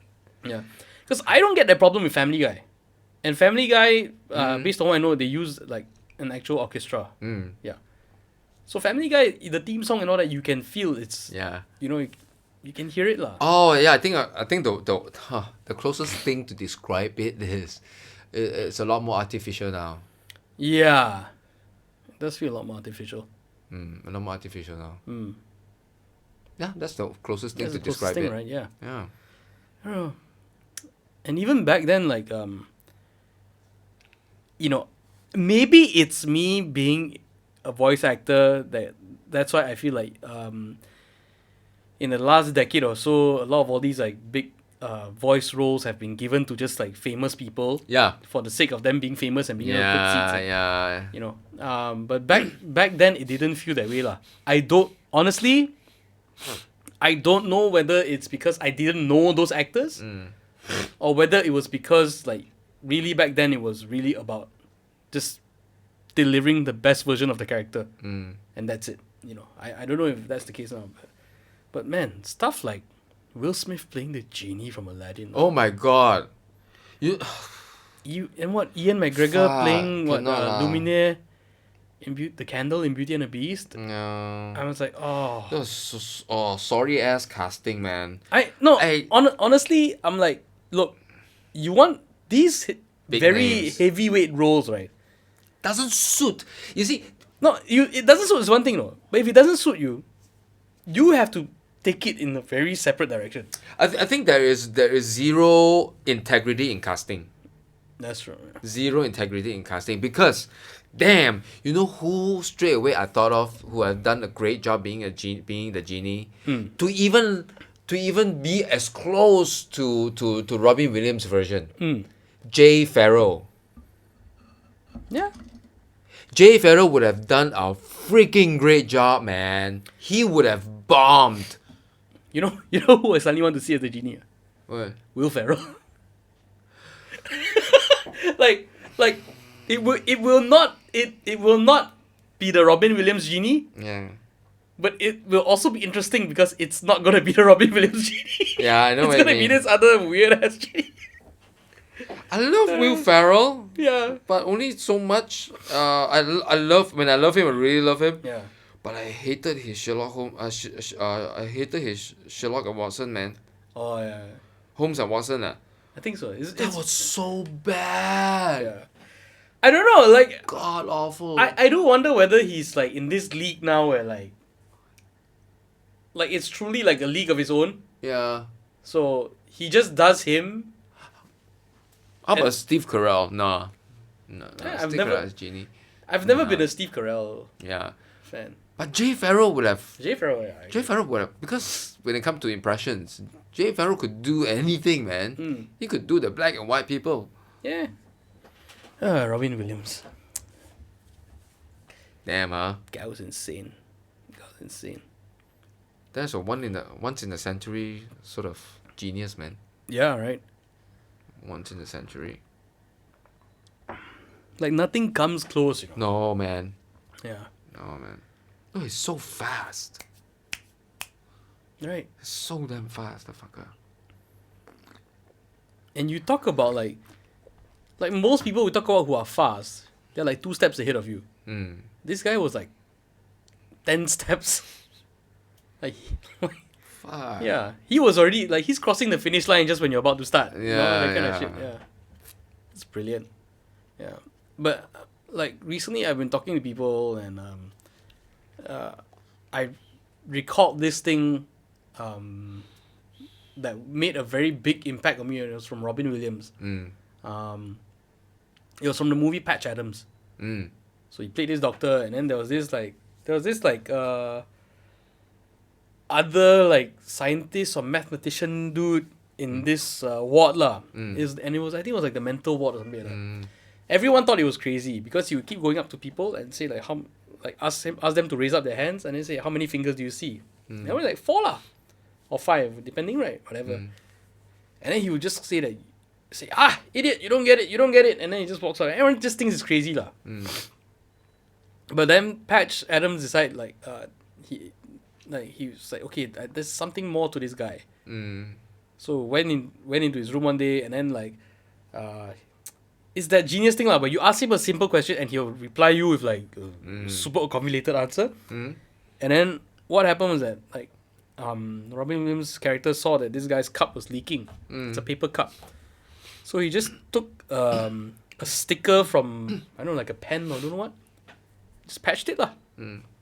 And that's how he got the name Patch. Mm. You know, this guy saw that he fixed it like that, and then it was this strange act of kindness and display of ingenuity that kind of like got this guy's attention. Mm. And then he's like, okay, let's talk.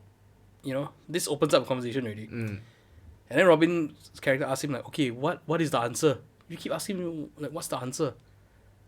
I want to know. I really want to know. And then the guy, okay, let's try this again. Picks up his hand, tells him, look at it. You know, how many fingers do you see? And he's like, 4. He's like, no. Like, look beyond the fingers. You have to look beyond the fingers. And he's like, I don't get what you mean. And he's like, okay, you look at me. You look at my face, and then you hold out the fingers, and then you do that thing, and then, like, your eyes kind of blur out. Yeah? And then, because your eyes kind of blur out, right, you see, like, you get double vision. Okay. So you see 8 fingers. Okay. And then when Robin says 8, he's like, yes. It's like, that's a very good answer. And then this guy points out saying that, you know, never focus on the problem. If you always focus on the problem, you will never be able to see the solution right in front of you. I was like, boo! And that one scene, right? Wow. I don't recall how old that movie is, Mm. but I do remember like since the first time I watched that movie, that scene has been stuck with me, and it's been like Wow. a very important thing in my life all the way until now. And Wow. only recently I got reminded of it again. It's a shame that I didn't watch that whole movie. You don't have just that clip alone That clip Yeah. alone, right? You watch it, it stands very well by itself. Wow. Yeah. Wow. You see, that's the thing with oh man, that's the thing with American writers. A lot of the writers they are able to write stuff like that. This is considered a kind of punchline too. Yeah. Not in the comedic way. It's a punchline as well because it hits a chord, Yeah. right? But fuckers are so good at writing this kind of stuff. My writer friend and I had this conversation about writers. What most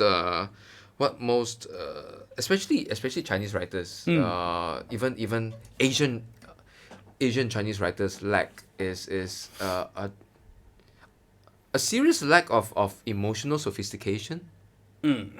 I find, because somehow when you watch these American shows, right, you look, when you listen to their conversation, their dialogues, right, it goes, it digs really deep, Yeah. but without the great I think the real skill is that they write about all these very deep dialogues without it sounding preachy. Yeah. And they don't tell it to your face. Yeah, very philosophical without it sounding preachy. That's a skill, man. Yeah. And when most Asian, like say for example China, even Taiwanese script writers, even local writers, right? Yeah. When they try to write this sort of lines, it always comes out preachy.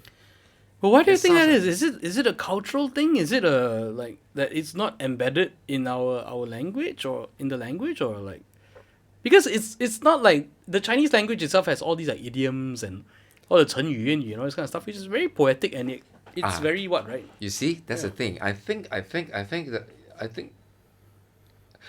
as a Chinese culture, right, we look at idioms Yeah. and proverbs, we accept it as it is. No one really challenges them. That's true. You know what I mean? Yeah. You see, the thing that I see in these Western shows, like these Western writers, they're capable of dissecting and even challenging old ideas. Yeah. That suddenly you make this old idea irrelevant, no longer irrelevant. It's like, how do you do that? You see, I think that takes a lot of thinking. I think it comes from, like, in the US, for example. Yeah. Okay, I don't worship their culture, but what I like about their system is that kids from primary school at that age, they are already dissecting novels, dissecting and analyzing novels, not just the story but the characters. They are thrown questions. They're really made to think for themselves. You see, even when it comes to how the characters feel, what's the characters' motives and stuff like that. Yeah. You talk about that in class, in primary school, but we don't have that Yeah. since we were kids. Yeah. I was just like, why did Johnny go to the supermarket to buy the pack of rice? Because he is hungry. End of story. Yeah. I'm sorry, but I think there's no other way to say it, but I think relatively, right, I have to compare. I think we are, okay, kids to kids, I think we are a lot more emotionally immature. That's true. I agree.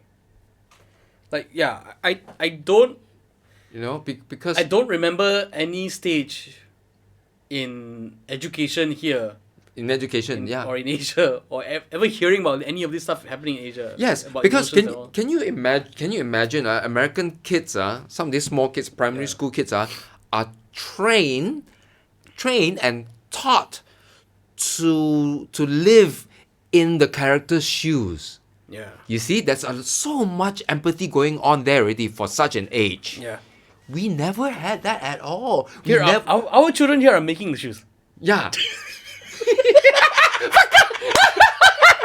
In Vietnam or Indonesia, Cambodia, we're making the shoes.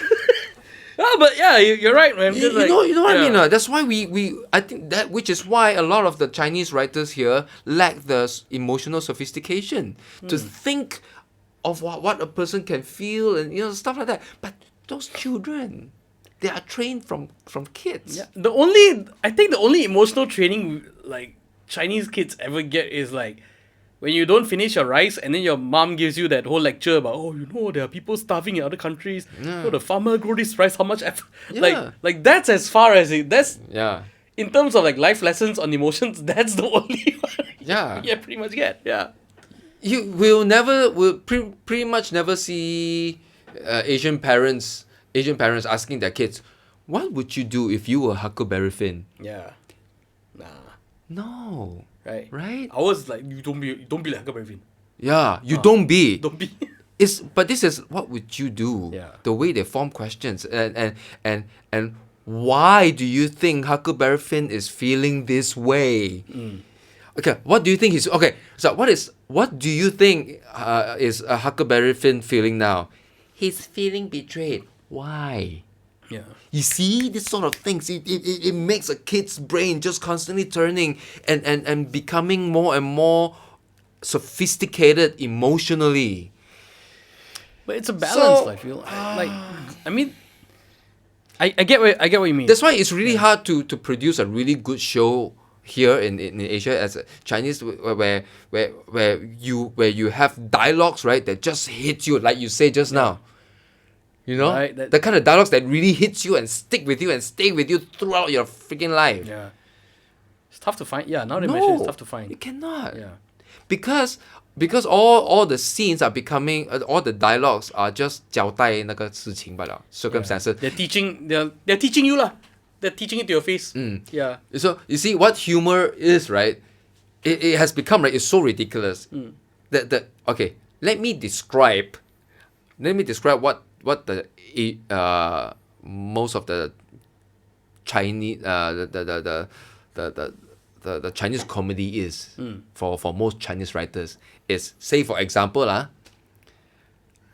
okay. I'll just say it first.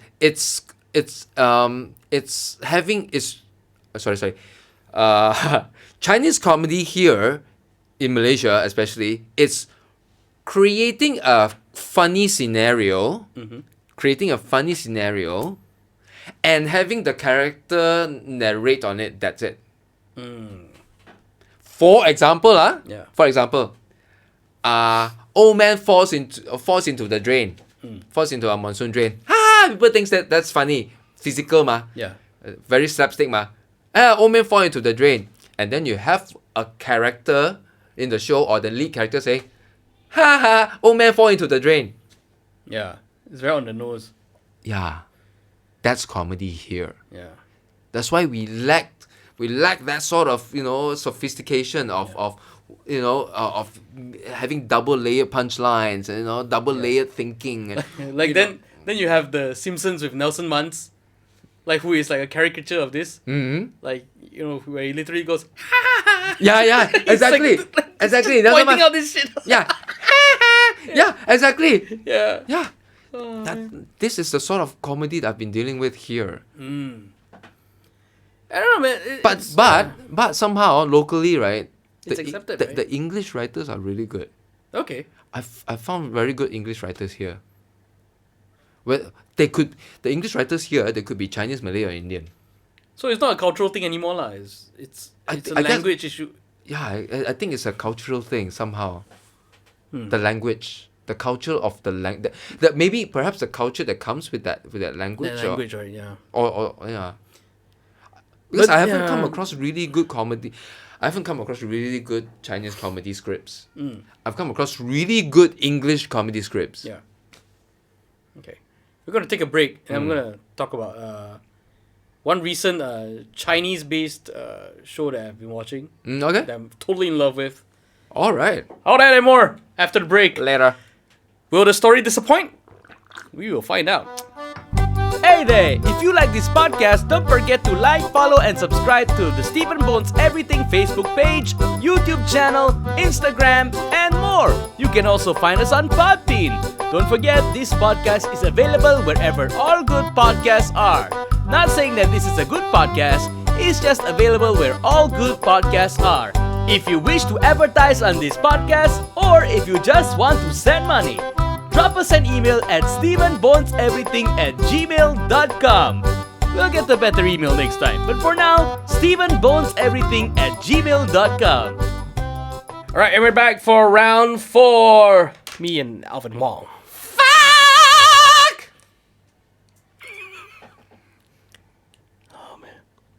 All right, now they got that out of the way. All right, so we were talking about like content from China, right? Like scripts and all. So recently, one show that really had me on the grips. And okay, full disclosure, I don't get to watch a lot of TV or like series and all that nowadays. Got so much time to do that. No, I've had so much trouble, man. Okay. You lucky bastard, you. So like and also I try not to watch stuff that will like depress me and like put me in a Foul mood. because like there's a lot going on already. I don't want to like make myself sad, right? So there was one show that caught my eye. It looked very anime-ish at first in the thumbnail, and then I found out that it is actually a show from China, Okay. a cartoon from China. Okay. So I was like, okay, cartoon from China on Netflix. Well, okay. Sounds interesting. On Netflix. On Netflix. It's called Scissor 7. What? Scissor 7, like scissors. Season 7. Scissor 7, number 7. Okay. So I think the Chinese name is 刺客567. Oh. That sounds interesting, wait. It's amazing, dude. It's It sounds interesting Yeah. already, yeah. and I've seen, we all have those relatives with like the satellite dish in the backyard, and then they get all the China channels. Yeah. And you've seen some of the China shows, like, cartoons, like. Oh, fucking full. Yeah, but this particular one was damn amazing. Like stylistically, it looked very different from anything I've ever Okay. seen. The mood and tonality of it is very different. Apparently, in the English dub, they got freaking Ronnie Chang to voice the main character. Okay. But I watched it straight from the Mandarin version, Uh-huh. and when I flipped over to the sub version, I was like, I mean, okay lah, Ronnie Chang is nice, but Didn't work lah. for me lah, after of course. after watching the Chinese one, it's like Japanese anime lah. You watch the Japanese one, suddenly the English is like Yeah, I know. yeah. But it's a story about this guy that gets washed up onto a shore, and he's taken in by this chicken with like another massive backstory. The chicken has a backstory on, bro. Wow. So like the chicken needs to make money and all that kind of stuff, right? So he turns this guy into this guy turns out to be an assassin. Okay. But then by day, like they run like a hair salon to cover things up. Okay. Yeah, and then Fuck, I like it already. yeah, and then every time this guy tries to like they take on a job, right? Like in the first season, like half the time the kills never happen one. The kills never happen, and it's always for like some very good reason, Okay. and there it's a supremely absurd world that they create, Okay. but you buy into it, and they tell like very very human stories. Like say for example, right? Like good. for example, they'll have this. I remember one of these things was like there's this grandma that sits like at this junction all day selling stuff, right? And then she'll like con customers to get more money, whatever, and then like play on the fact that, oh my god, like she'll con a customer, then the customer is like, hey, grandma, how can you do this? Then she starts shouting, oh no, this young person is trying to attack me, and like play whatever dirty trick she has to lah. Yeah. So like as an audience, right, you're like, oh yeah, one of these again lah, these con job ladies. Yeah. But then after that, you find out, actually she's got a grandchild. So like she does this so that she can get some money, so that she can like buy stuff for the grandson later, and take care of the grandson, and this kind of stuff. And then it's like suddenly it's very heartwarming, Okay. right? And a lot of unexpected twists and turns in that story. Okay. Yeah, like the chicken, the chicken, right, itself, right, it's like this chicken that he's always smoking a cigar. He's always smoking a cigar. He's got shades. That's so cool. It's weird as hell, man. But like, they like this guy's backstory was last time he was like on a chicken farm, and then like they were all caged chickens. Okay. And then like there's this guy that runs the chicken farm, and he will make all the chickens like there's like a death match kind of thing going on lah. Okay. So like cockfight lah. Okay. And then there's like this king rooster Yeah. that always defeats everybody because he keeps like jabbing himself with like steroids and drugs and all this kind of shit. And it's Wow, rightfully so. yeah, it's amazing, but Wow, so yeah. apt. But the thing about this show is that the layers, dude, the layers are all there. Ah. Yeah, there's so many layers in that show. So like and for some reason it reminds me a lot of Stephen Chow as well, the humor. So it's like slapstick, but you're like, it's Yeah. it's nice lah. It's genuinely fun and enjoyable. But then when they try to like drive deeper points in, right? Wow, you get it, and it doesn't feel preachy at all. Ah. It doesn't feel preachy because they kind of let you figure it out lah. They let the audience figure it out. Yeah, I always have problem with preachy dialogues, which most Chinese shows have a lot of that I cannot stand. But is it again like is it a cultural thing because like I don't think it's a cultural thing though. I doubt it because Chinese education is very in your face most of the time. There's no like okay, take this sentence and think about it. There's a lot of like, okay, this is the sentence and this is what it means. yeah. And at the same time, we were never encouraged to challenge it Yeah. because we're supposed to take every proverbs and idioms Always learn from history, as right? gospel truth. Yeah. Yeah, because as the same can never be applied the same way for very very different circumstances. So yeah. I don't know, man. I think in time all these will change because of like cultural influence and mingling and all this kind of stuff.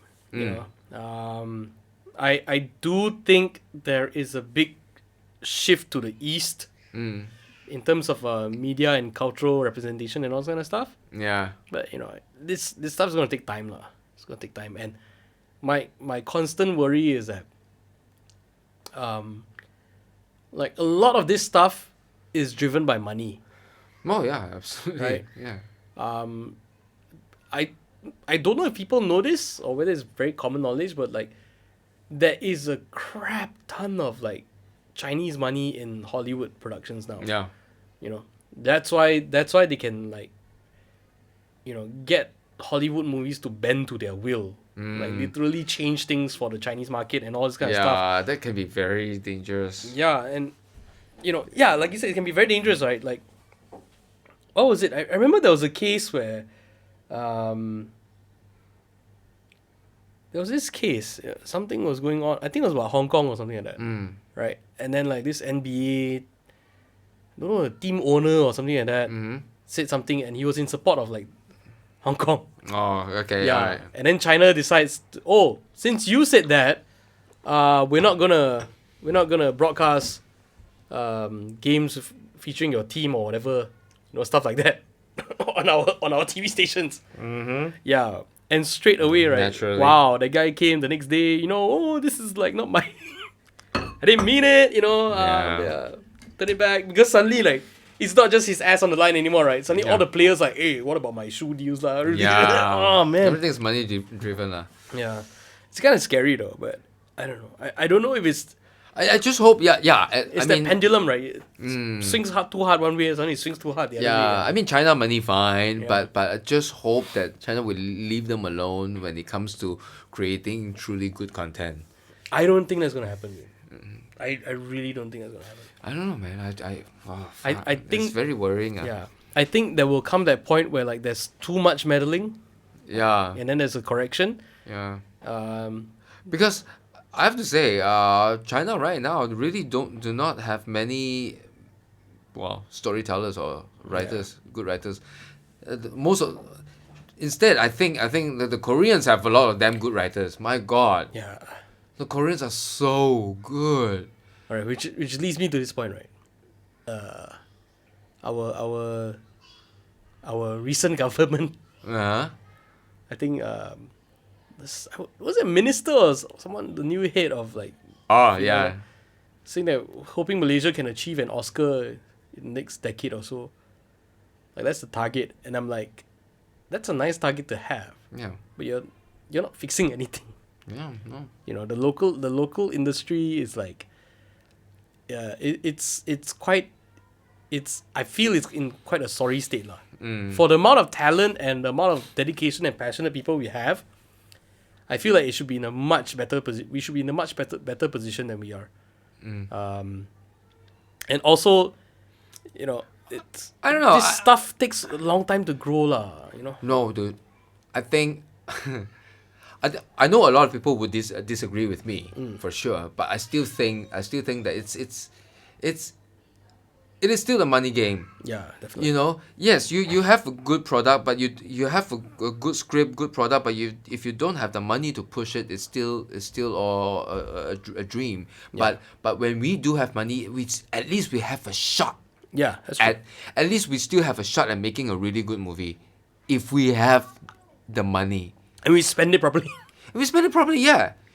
You know, if we have the money, I know a lot of filmmakers will say that. You know, a lot of indie, low budget indie films are great films too. But yeah, that is true. I'm not debating that, but That's a different ballgame, man. that's a different ballgame. But for us, okay, another thing also, you know, do you realize that a lot of the indie films, what they had was they had time to perfect their scripts, because they're not in a hurry. They have no deadline. They have no one to answer to.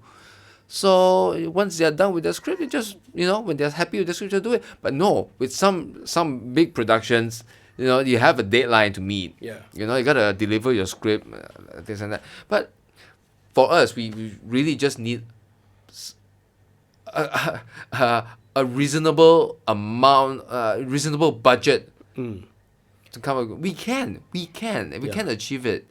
It's like for us, since locally we don't have many excellent writers, right? What we can do is, why not just let's stop trying to be geniuses.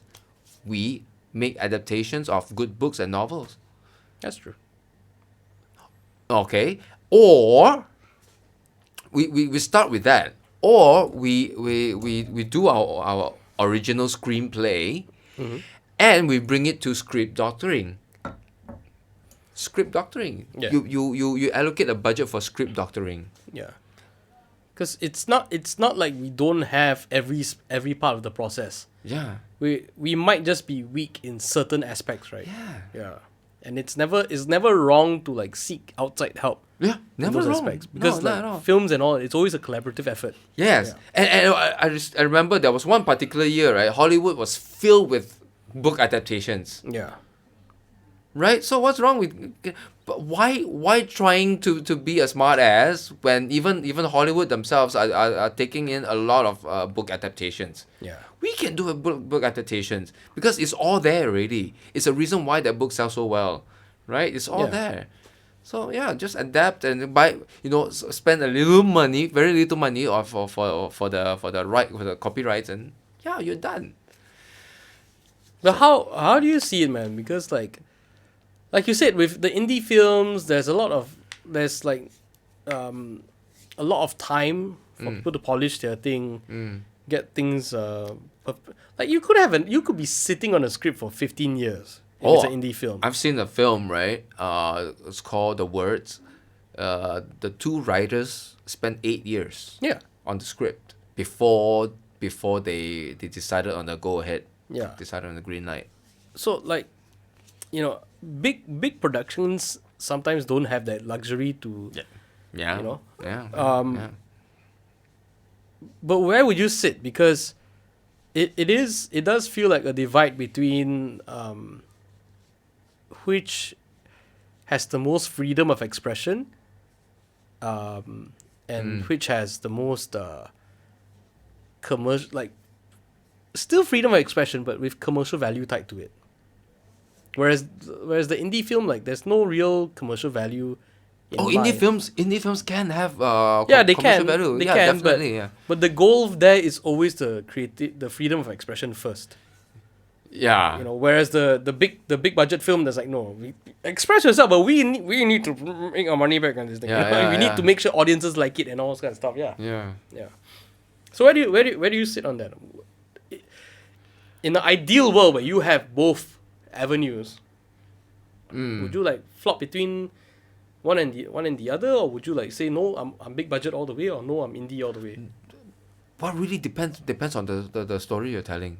Ultimately, I think, if the story you decided to do, the story that piques your interest as a producer, you think that if this doesn't need a lot of budget, this could be, we can do it with very, very, very little budget, then just and we make that movie with the budget that's required. Yeah. And if you have the money, you just hype it up, pump it up on marketing. That's true. Yeah, like The marketing money is something that people don't. oh The amount of money put into marketing for movies is like it needs to be like a stupid amount. yeah, you know? it is Yeah. it is something that our local industries often underestimate and Yeah. overlooked, because this is what I always tell people, like imagine when Iron Man came out, right? By the time they make Iron Man 3, they could have easily, the producers could have easily said like, come on, it's Iron Man 3. Don't need to promote. No need to promote. Yeah. Who doesn't know Iron Man 3? But instead, they spend 3 times the production budget on marketing. Yeah. And the production budget's not low. Yes! Can you imagine? Yeah. The producer could, exactly. The producer could have easily said, who doesn't know Iron Man now? Yeah. No need to use the budget lah. But no, They went even harder, right? they went even harder. So there you go. I think typically, right?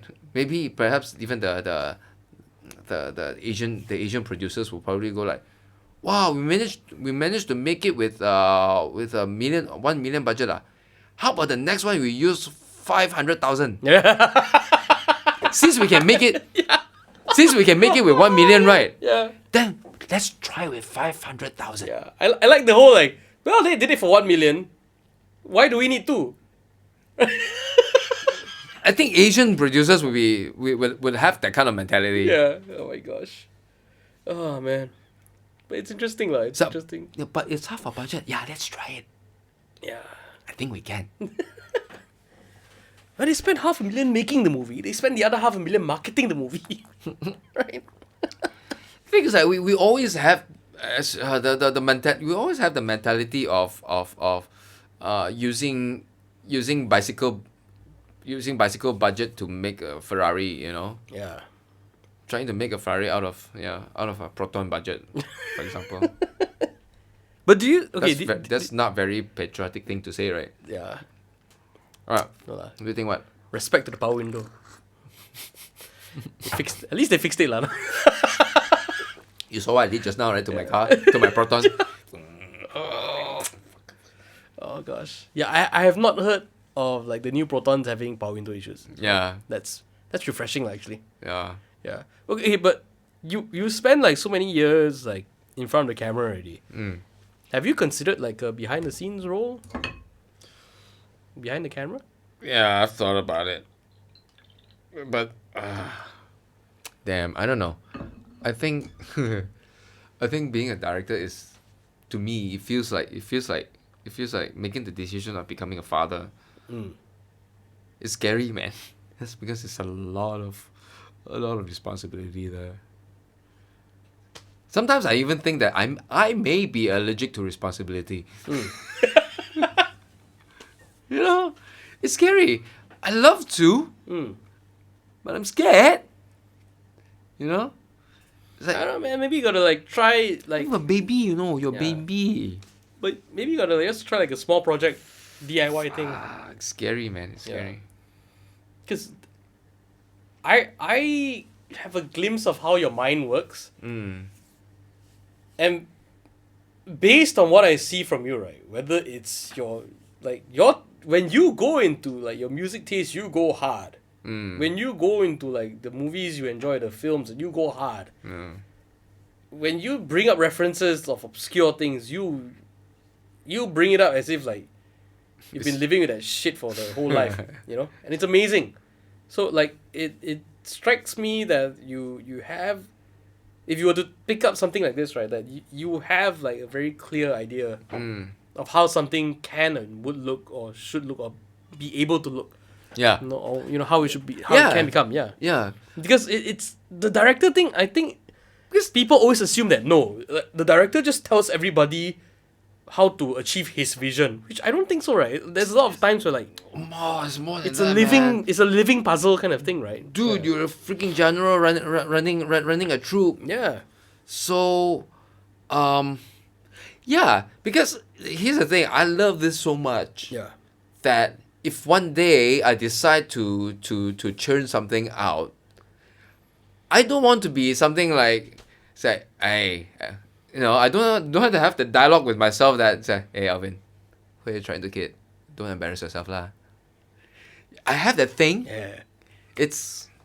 I know it's stupid, okay? I know it's really bad excuse to not do it, but still that.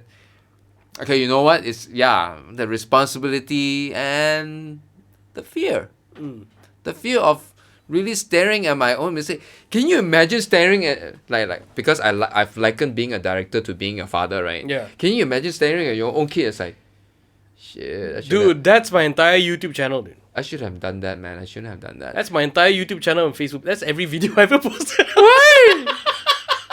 Seriously, Yeah, because the way I look at like all this like the stuff I put online, right? Like, I had this thing also, right? Where like, if I put it out there, it's permanent, Yeah. right? It's something I made and it's permanent, right? But then right, I gave up on that thought, and then I took on the thing where like, okay, if it's good, people will watch. If it's not good, it'll just suck, and then like no one will watch it, and then just leave it at that. Yeah. Right. But And- you can't, right? No, at some point I got over it. So it became, then you keep doing stuff regularly, right? And then after a while you're not even trying too hard anymore. You're just getting things out. Does it feel like that sense of responsibility gets lighter, becomes lighter? No, no, but it's like it's again like with fatherhood, it's like after a while you kind of have like, okay lah, like the child, if the child bangs into the wall a couple more times, they should realize that it hurts, and after that they won't do it anymore lah. Yeah. So at some point you just like, oh, okay lah, just. But what if your videos have a life like let's just say your video is a child asking you, why daddy, why? Then you make sure you don't make the same mistake in the next one lah. That's the best thing about videos that you can do that doesn't apply to children. Yeah. Yeah. Make it better in the next one. Yeah. Yeah. Can you imagine being the middle child? My God. It's like, Oh man. I'm not there yet, but I'm better. Yeah. Dude, but that's the way I kind of look at it. And I kind of attribute this to like me going for stand-up comedy. Because like one thing, right, that I really picked up there was that whatever you do or sit on stage, right, there's always room for improvement, Yeah. right? And the reason you're there is not to put something out that's final. It's always a work in progress, Oh gosh. right? Okay. So it's You always see, that. even the thought of that is scary. So it's You always put a work in progress on stage. exactly. So it's always that thing of like okay, it's not about it's about tonight's performance, but at the same time it's not, because after a while, right, you have to zoom out and then, okay, on a macro Yeah. view, have I been trending upwards or downwards? And chances are, if you do it well and give enough thought, you'll be trending upwards. Yeah. On average, you'll be doing better. So with videos, this is kind of how I look at it, because like no one gets good right from the get-go. No one gets good what? No one gets good right away. Like right from the start. Okay. Like it's next to impossible to get good at something right from the start. Yeah, yeah. Unless you're damn talented lah. Of course. You know? Like you lah. You're acting No career lah. out of nowhere. But then, there's that part of the more you do, you learn along the way, you make the mistakes and all this kind of stuff. And the thing that we have now, right, is all this, like, dude, one phone in your hand is probably better than like most movie equipment from back in the day. Yeah. Right? Yeah. And you can do so much. You can do like a stupid amount of stuff with your phone. Yeah. Right? So like, I don't know. To me, it feels like everybody has a starting point now. Yeah. You know, like, dude, I went on this Twitch Sings. What? So it's like Twitch, like it's like game streaming thing, right? But they have it for like for people who like to sing kind of thing, right? And these are not like professional singers or like full timers or whatever crap, right? But all of them had like a proper professional looking setup kind of thing, right? You know, like a nice, like color coordinated wall, 3-point lighting with practical lights at the back, and then like proper angles lah. Like everyone had like a professional look, you know? Yeah. And I was like, oh my god, how is this possible? And then after a while, I just came to terms with it. I was like, no lah, this is the age that we're in now. Yeah. Where this level of stuff is highly achievable. Yeah. You know, so it's that thing where like there's so much out there. Yeah. You know, there's a lot of good, like, okay, like Quentin Tarantino, whatever lah. We shout about all his good films now, right? Yeah. But the very early stuff that we don't get to see, that he made along the way before he made those, we don't get to see those. Yeah. Now, unfortunately, we live in a time where like everything you do, you put out there and it's open to the public. Yeah. Which sucks, but that's also a very good thing, you know. So I don't know, man. Might be something worth exploring. I guess when it comes to being a director, you know what? You remember I said that I always treat the recording room as a playground. Yeah. I like to play, all right? But I think playing is always when magic happens. Yeah. You know, magic happens when you're playing. So the thing is that if I become a director, if I go behind the scenes, I will be fine with that responsibility if that is my own money. That's true. Yeah? Yeah. If I have so much money, I'm funding this. Yeah, you know, let's have fun with it. What pressure? Fuck. If it's another person's money, which is most likely to be the case, Yeah. you know, I'm not gonna fuck around with someone else's money. And hey, can you imagine that the investor like, you treating my investment as your playground thing? You're treating it as play. But there's that, right? There's like, okay, like, I know. as much as I understand that, there is also that thing of like, I do think that sometimes life will not give you opportunities if you're not ready for it. Yeah. If it's not meant to be yours, it won't come your way. Yeah. You know, but if it comes your way, no matter how strange the circumstances may be, or how dodgy things are, or whatever it is, right? Or how weird you feel about it, right? Yeah. The fact that you get the opportunity to do something and follow your own vision, you know, like, if someone decided that, you know what, I want to give Alvin like a ton of money. I'll do it. He's never directed before, but somehow I want to give him money to do this. I just want to see what comes out. Take it, man. Let it run. And then you have your one night stand. Yay! I love how you always come around with that. Oh god. Alright, dude. You go another round or you good? I feel like we've come very nice full circle. Yeah, man. Right? Feels like a. I know we can keep. Dude, I know we can go on for like 6 hours. We can. Yeah. But it feels like we started with the getting to acting and film and we kind of wrapped it up. Nice, pretty bow. Yeah.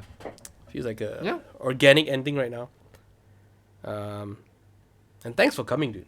Because like, Hey, this has been fun, man. yeah, This has been fun for me to, especially to rant out about the whole political correctness nonsense. so much of that going on. Around. I've always wanted to rant that out for a long time because it's like, but don't we all want world peace? Yeah. Then we should start by not getting so hypersensitive because really we're gonna one day I won't be surprised that someone's gonna get killed for fighting over parking space. Yeah. Something as small as that. that is bound to happen if we keep encouraging it. Yeah. Really, we shouldn't encourage this. Let's see where that road goes. Yeah, I want world peace, man. Seriously, I don't want to offend anyone. I just want world peace. Don't lie, Alvin. You're like me. You want everything to burn. You want to just be nice to people on the outside and go home and then wish all of them would just burn. Yeah. Oh, but dude, honestly, like I really appreciate you coming over because like I have not done an episode like this in like the whole MCO, like the 3 months. I've done some episodes online. They were nice, they were good, but it wasn't this. It wasn't like having a person in front of you. Yeah, you it's talking. different, It's a man. different Yeah. vibe, dude. There's no lag. Yeah, the whole Zoom thing is it's kind of Yeah. it's kind of difficult. There's no lag. There's no like trying to figure out, did the person hear me? Like, Yeah, exactly. yeah. So it's been nice. It's been nice. I definitely want to do all this. And dude, whenever you're free, please come back. I Definitely shall. appreciate it. I'll come back for the tea, man. It's really good. Yeah. Enjoyed it. I mean, that's why people stay my friends lah. It's just the tea. Yeah, man. Yeah, That's all you got. that's all I got. All right, we'll see you guys. Bye. Good night. Okay, thanks, man. Thanks. Appreciate it. Nice one.